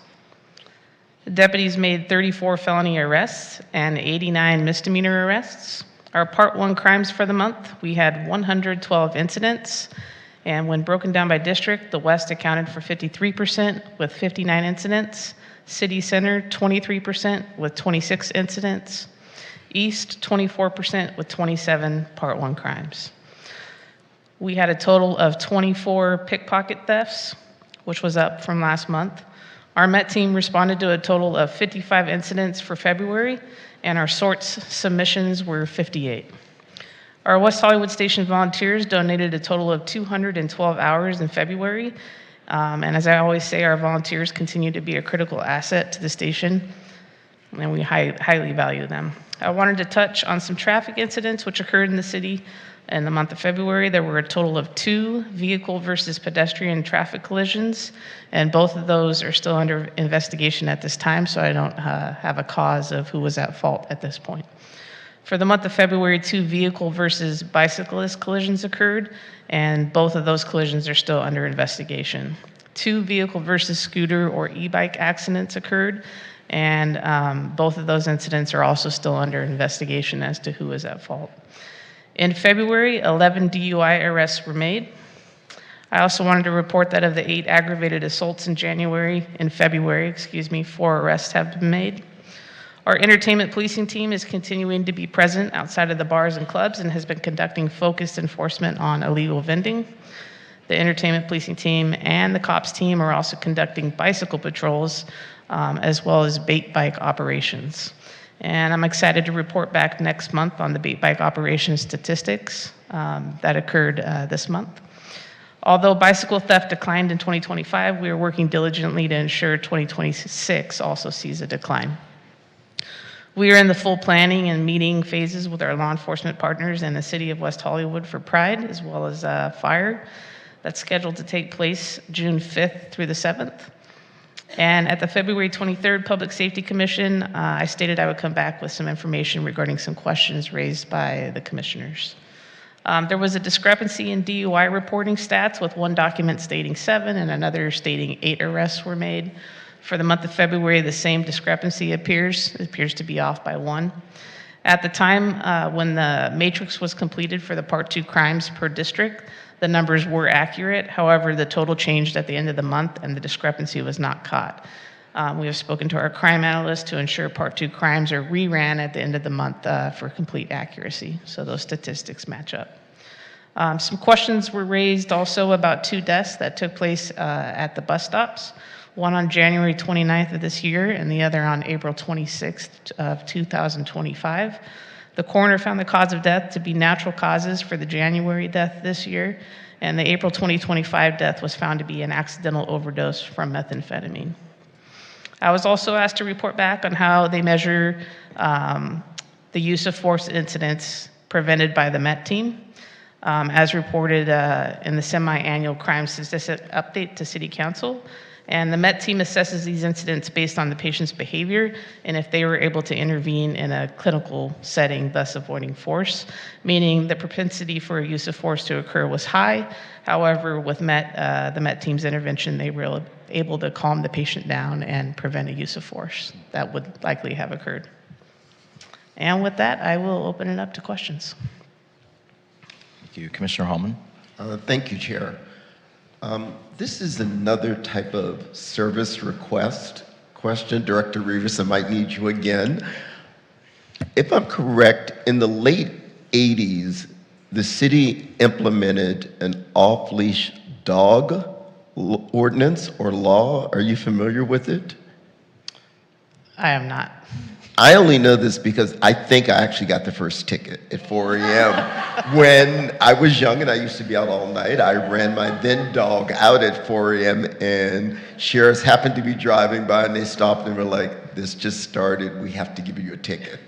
So I don't know if it's still on the books, but maybe this could be of assistance with the park situation with dogs off leash. And I don't know if, again, going to our ambassadors, I know there is a lead in the parks, correct, Director Rivas? Would they be able to administer citations? Because a lot of residents don't realize, if it's still on the books, that there is an off-leash law. So I'll hop in. Yeah, so there is currently a dogs off leash law, but that is something that is handled by our code enforcement officers as well as our animal control officers that we contract with the Los Angeles County. So security ambassadors do not have the ability to issue citations. There's certain criteria in terms of training, acquiring certifications, and then there's state law that also guides that. And so our code enforcement officers do possess those certifications, right, are trained not just initially, but ongoing to maintain that certification. It's a PC 832 laws of arrest, because when you're issuing a citation, if you're asking somebody for their identification, that is a form of arrest. Although a lot of folks hear arrest and they're thinking, placing handcuffs on somebody, but simply requesting somebody's identification and going through that process, right? There's training, et cetera, that goes in with that. So again, that's something that our code enforcement officers deal with.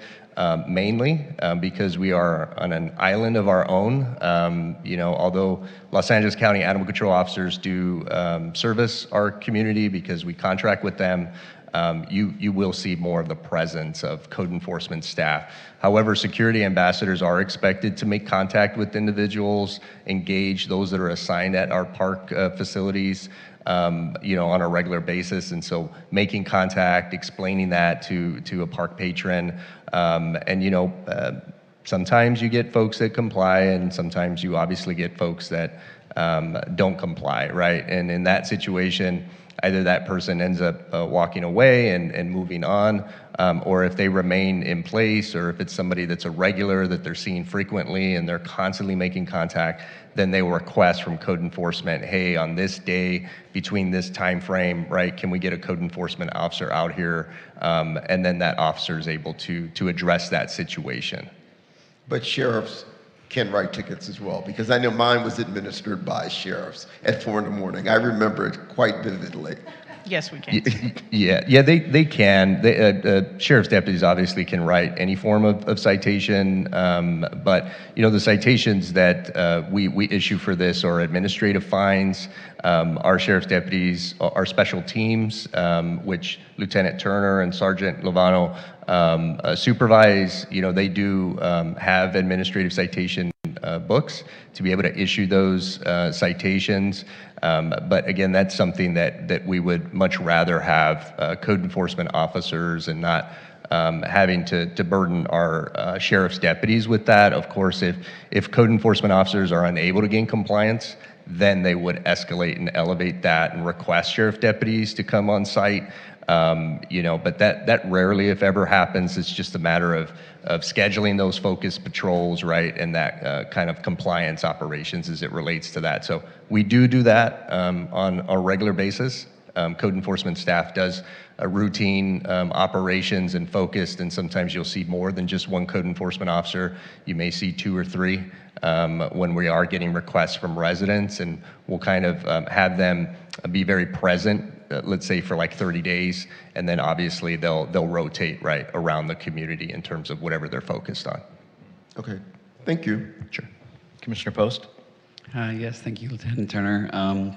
I really appreciate you coming back with that information. It's not often that folks do that, and so instead of having me to follow up with you, I really appreciate you sharing that Met info, as well as making note of the 2 deaths that happened. I think it's very evident, and I think makes note of what Mayor Heilman has said in the past. I don't think it's a compassionate response to leave these folks out on the street, because I think this is unfortunately the ultimate fate that a lot of them will meet, continuing to deteriorate health-wise, and knowing one of them was a substance abuse issue. There's definitely things out there that the city is doing from a human services standpoint, and there's even free fentanyl detection devices that I want to remind the community about, that those are available for free through the city as well. But I think we can continue to be doing work there with the coordinated response stuff. But my question that I wanted to ask as well was, I know in the last city council meeting it was confirmed that our ALPR cameras and our live cameras will be here to stay and getting implemented. I did want to check in on the drone piece of that. I think there had been talks that we would be receiving confirmation from, I know there was a number of stakeholders or the oversight committee at the county level that needed to review that policy. And I just wanted to check in on that timeline and see, and maybe it's Director Rivas as well, if we'll be able to see or hear and review that policy before that would go to City Council. Director Rivas, would you like me to respond, or? The department is in the final stages. The policy is approved and written. They're waiting on a couple more things to be approved, but we were told the latest is by the end of April. Thank you. Commissioners, any other questions? Any public comments or questions? Oh, I didn't apologize. I didn't see Commissioner Pilarski. All right, great. Thank you. Thank you, Chair. Thank you for the presentation, and also appreciate you following up on those questions from last month. I am very excited about the bike patrols. I think having enforcement that travels at a slower speed is helpful, because not everything can be caught at 35 miles an hour. I wanted to take a moment with these DUI stats because I talk about it every month, but I go out in West Hollywood and I walk and I take rideshare and I ride my bike. And I am stunned by the amount of people that go out and have 3 glasses of wine and walk around the corner and get in their car and think that's okay. That is absolutely not okay, and it's not in compliance with the law. And I know I've talked about this a couple times about having a checkpoint. I don't know if we've ever had a checkpoint. Maybe Todd knows in the 80s. Have we ever had a checkpoint? Yes, but we had horse and carriage. Sorry, Commissioner Hall. But my goodness, it is not okay to get in your vehicle and drive a 9,000-pound tin box at 35 miles an hour. So I will continue to pay attention to these DUI stats, but please, just a PSA, tell your friends that's not okay. The other thing I wanted to mention, so the night before the marathon, there was a video that was posted online of someone cycling down Santa Monica Boulevard, and it was right at the intersection of Santa Monica and San Vicente, and there, to Commissioner Holman's point, it was chaos. There were so many violations in that one short video of people with their park wherever I want lights on, people parking in front of the bus stop, people turning and sitting in the crosswalk as people were trying to cross the street. And that's right in front of our sheriff's station. So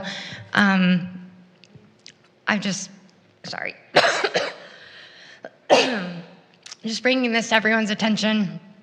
I am going to have to take a sip of water. I'll take over for you for a second. I also want to say that in our city, to have drinking and like we have a trolley for that, right? I mean, obviously not 7 nights a week, which I would really love if we could do that, but there's like no reason for anyone to be drinking and driving in our city, especially on the weekends. If I might add, Please. we since December we've had a very focused. We've been very focused on DUIs and DUI saturation patrols, and we're going to continue to do that because it's absolutely not okay. Commissioners, any public comments or questions or callers at this time? Yes, we do have one public comment. Stephanie Harker.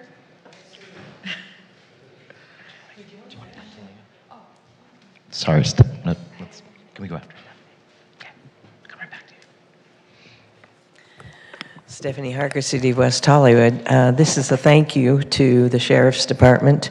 I missed the name of the deputy who came out, but on March 11th, Kathy Blavis has a Ring camera on her door, and it showed up on her phone with a gentleman who was trespassing and trying the gate and looking around, and he did leave, but I first called the ambassadors and said, I could describe him, of course. I was also able to send the Ring to them so that they could see him for themselves and see if they could check in the area. But I did call the sheriffs, and the deputy who came out was excellent, and he had me describe him. I showed him the video, and I think if residents knew, because a lot of people have Ring cameras now, and if we are able to send those right away, and the person is still in the area trying other people's gates and doors, I think it would help to apprehend them.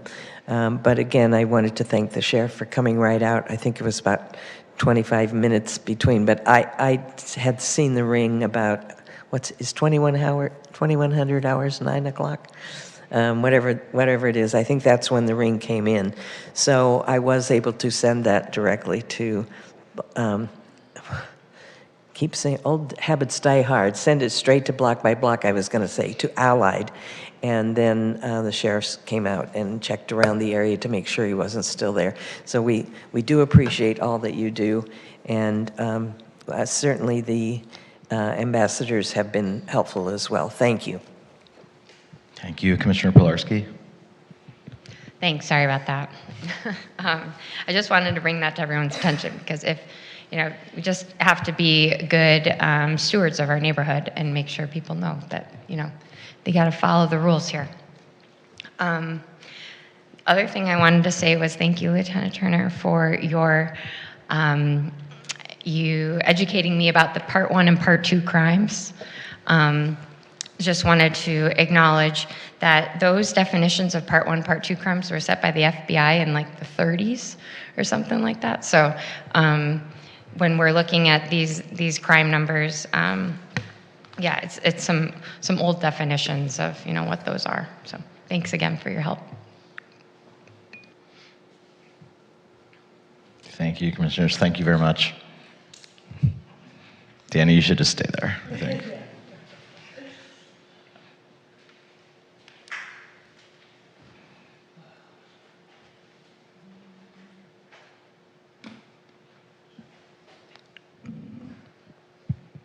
I think at this point we're going to review our advisory board liaison positions.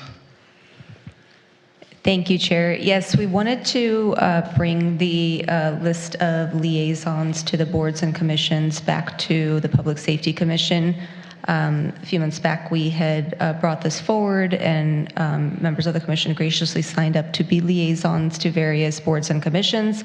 However, through some changes and new commission members, we wanted to bring this item back so that commission members can fill vacancies, sign up for additional boards and commissions that may be interested in, or trade or swap or whatever it may be fitting to everybody's schedule.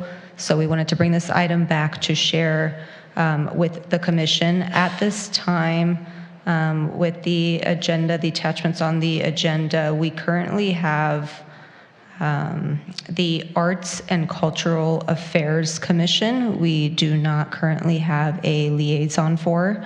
And then the Disabilities Advisory Board and the Women's Advisory Board. All of the other commissions do have an appointed liaison and backup liaison or co-liaison. So at this time, if there's any interest of any of the commissioners to sign up for or change their current standing as a liaison, please share that with us. Commissioner Pilarski, or Commissioner Hallman. Okay.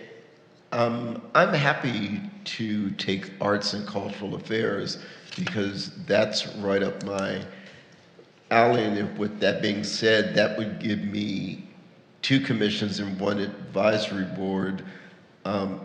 If someone else wants planning, I know we have a new commissioner. I don't know if she's interested in planning or someone else is interested. I'll keep it, but I'm happy to add Arts and Cultural Affairs. Thank you. Commissioners, any other? Okay. Question, just planning is... I just would like to say that I did look, and the problem is that I have a couple of other weeknight commitments that I can't alter, and so I'm afraid what's open is in conflict with my existing schedule. So I want to apologize, but... Thank you. Well, if anything opens, you'll be the first to hear.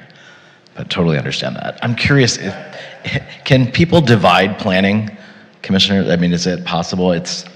I know it's a heavy lift. I'm just curious. Yeah, absolutely. So some of, like, for example, for rent simplification, we have Stephen Post and Catherine Ng. They're both on it, so they can tag team. Maybe one attends 1 month or another. So absolutely, there's the opportunity to kind of co-liaison the different commissions and boards, if that's better. Okay. That was not an offer. I was just asking. I will think about it. So I guess no change at this time on comments. I was going to say I'm actually happy to take disabilities. Okay, great. Thank you, Commissioner Post. And I actually am not able to attend the transgender advisory board meetings due to another meeting. So I would like to move to women's advisory, if that's okay with my fellow commissioners. Absolutely. If anyone wants transgender, just let me know. I will sign up for transgendered, and try to make those advisory board meetings. Although I do have older adults earlier that day too, so maybe I'm signing up for too much. But I'll take it. Thank you. We have noted all these changes, and if anything comes up in the future, please reach out to Jessica and myself, and we will definitely bring this back to the commission. So thank you very much for signing up. Great, thank you. And now we're going to hear from items from staff. Thank you, Chair and members of the Commission. The Public Safety Awards Luncheon and Ceremony will be taking place on April 28th here at Council Chambers from 11:30 to 1:30. We will be recognizing personnel who have gone above and beyond in serving the community from the Los Angeles County Sheriff's Department, Los Angeles County Fire Department, security ambassadors, and code enforcement. Please save the date. Tomorrow night is the City of West Hollywood's annual Congress of Commissions and Advisory Boards 2026 themed Acts of Kindness. We invite all our commissioners to attend in person to connect, collaborate, and share ideas. If you have not already RSVP'd or need any additional information, please reach out to us. The City of West Hollywood, in partnership with the American Red Cross, will be hosting a free CPR, first aid, and AED certified training at the West Hollywood Aquatic Center on April 18th. If you are interested in signing up, please contact the Community Safety Department at safety@weho.org. Thank you to all of our public safety partners for a successful and safe LA Marathon and Elton John Foundation Oscars event. Per the request of the Commission, we will be bringing forward a work plan at the next Public Safety Commission meeting outlining some topics that have recently been shared or requested, including updates to the emergency plan, red light cameras, human services resources, joint commission meetings, and more. As a reminder, we encourage all community members to sign up to receive emergency notifications by texting your zip code to 888-777. This concludes the updates from the Public Safety Division. Thank you. Thank you very much. Do we have any public comments at this time? I'm so sorry. Oh, sorry. Thank you, Jessica. April 25th is the correct date of the CPR first aid training. Thank you. Do we have any public comments at this time? We don't have any public comments. Okay, commissioner comments.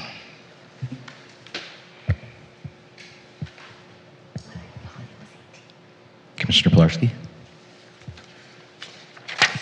Thank you. I'll start.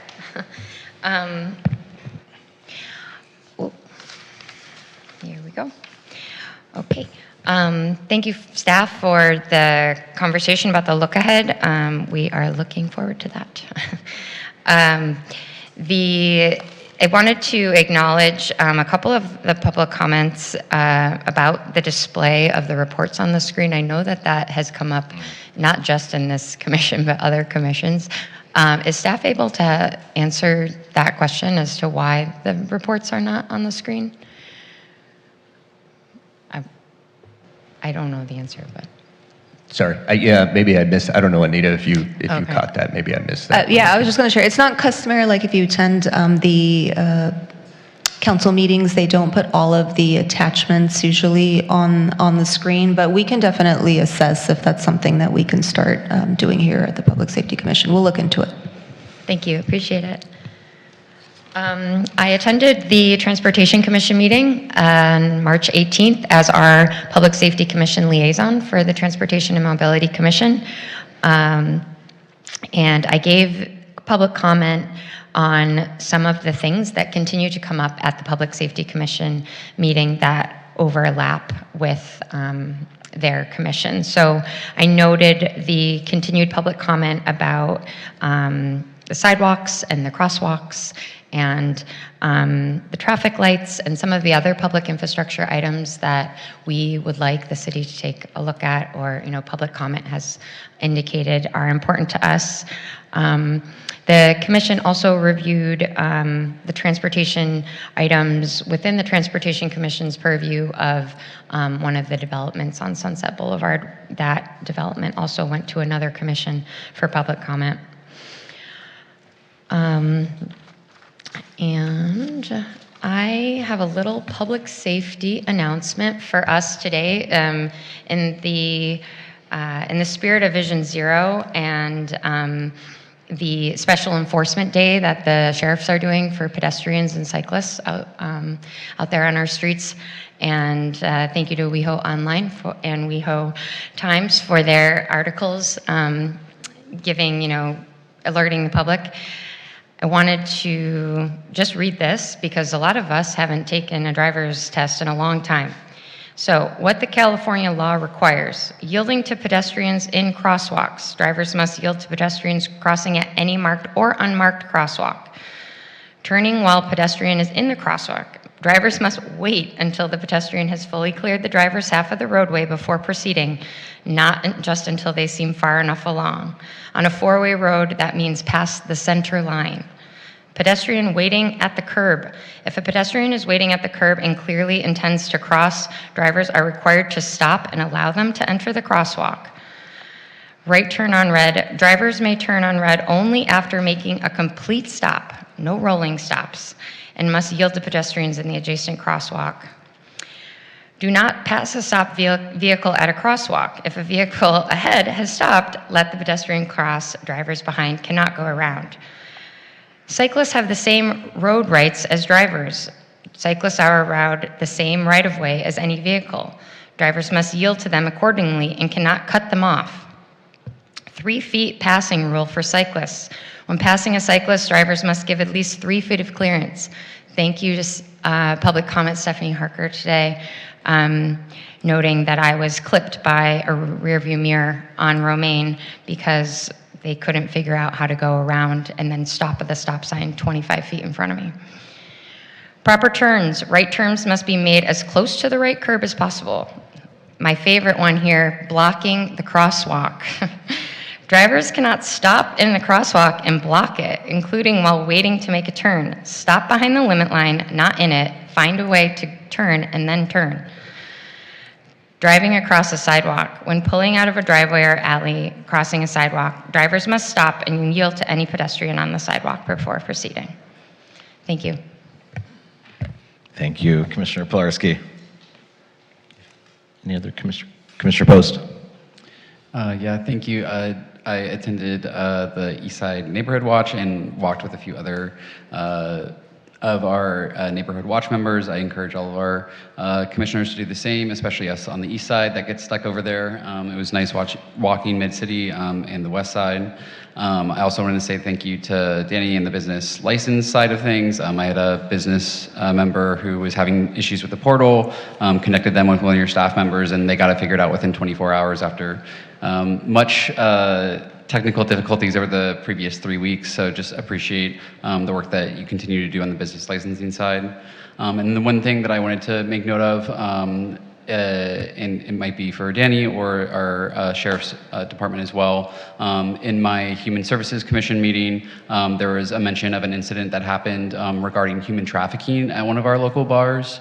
And out of that incident, I think it was referred in some way, but I think the piece that we were talking about with human services, and we've talked about business outreach similarly when it comes to drink testing strips. I think that there might be a large opportunity, whether between us, Human Services Commission, Women's Advisory Board, to do something around human trafficking to help educate our bars, especially on what signals, signs, things that can be used for folks that might be in that situation, and that was largely which came out of that conversation. And so I'm hoping, whether it's connected to a business outreach event like the drink spiking strips that we were already talking about, or as a separate event, that we can do something hopefully collectively to help better educate our businesses around human trafficking. Thank you, Commissioner Post. Commissioner Eng? Thank you, Chair. I'm going to start a few things. I'm going to start actually with Kathy and Stephanie. As a public safety commissioner, I was approached about those kids in the park. So if we can speak after the meeting, I'd like to, because I'm trying to figure out what's happening with that. And then next, I will acknowledge our safety department. I know you had the Oscars, and then you had council, and then the meeting on Wednesday, looking very crisp in your suit, I might add. So I know you all had a pretty busy week last week. Thank you. And then as liaison, I attended the business, oh wait, before that, Helen Krieger, I want to say, I really appreciated your report. I had no idea about the operating hours of those robots, had never even thought to inquire, so all of that information was really interesting and helpful. Okay, and then I went to BLC. I largely delivered a update to them, but they had 2 hearings.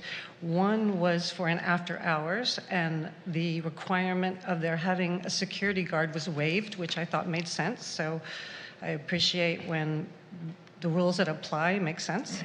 And also they allowed McDonald's to, and I found out that McDonald's is the only drive-through in the city, which I thought was interesting, as well as now their lobby can remain open for 24 hours. I tried to attend the Russian-speaking board, but the Zoom links were bad, so I did submit comment with some updates, and I will be attending next month. Okay, thank you. Thank you. Commissioners, any additional comments? Commissioner Winnick, we'll teach you how to use that button. I did.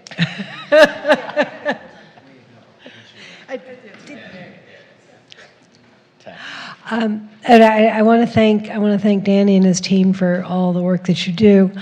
There was one thing that happened on the last couple of weeks that caused me concern, though. The city prunes palm trees, among other things, and there were some trees on my street, and I noticed on other streets that did not get pruned before the huge winds hit. And there wound up being palm fronds flying all over the place and stacking up in a lot of places. And first of all, flying palm fronds is pretty dangerous. Second of all, having them set out, landing on sidewalks and streets become road hazards and pedestrian hazards. And as far as I could tell, nobody was clearing them. They just wound up being stacked on the median strips between yards and the street, or poking into sidewalks, and the people don't know what to do with them because Athens doesn't really want them in the green bins, but then the city's not collecting them, and something should be done about that, please. And that's all. Thank you. Any additional questions, comments? Thank you. We are adjourned.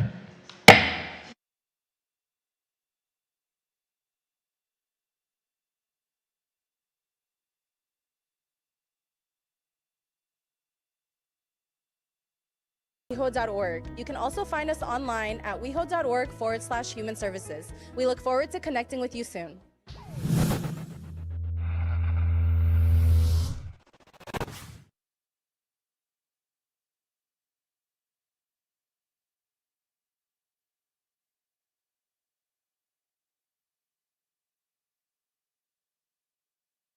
Dr. Laura Duncan, I am the Executive Director for Essentia. The ultimate goal for the Holloway Interim Housing Program is for people to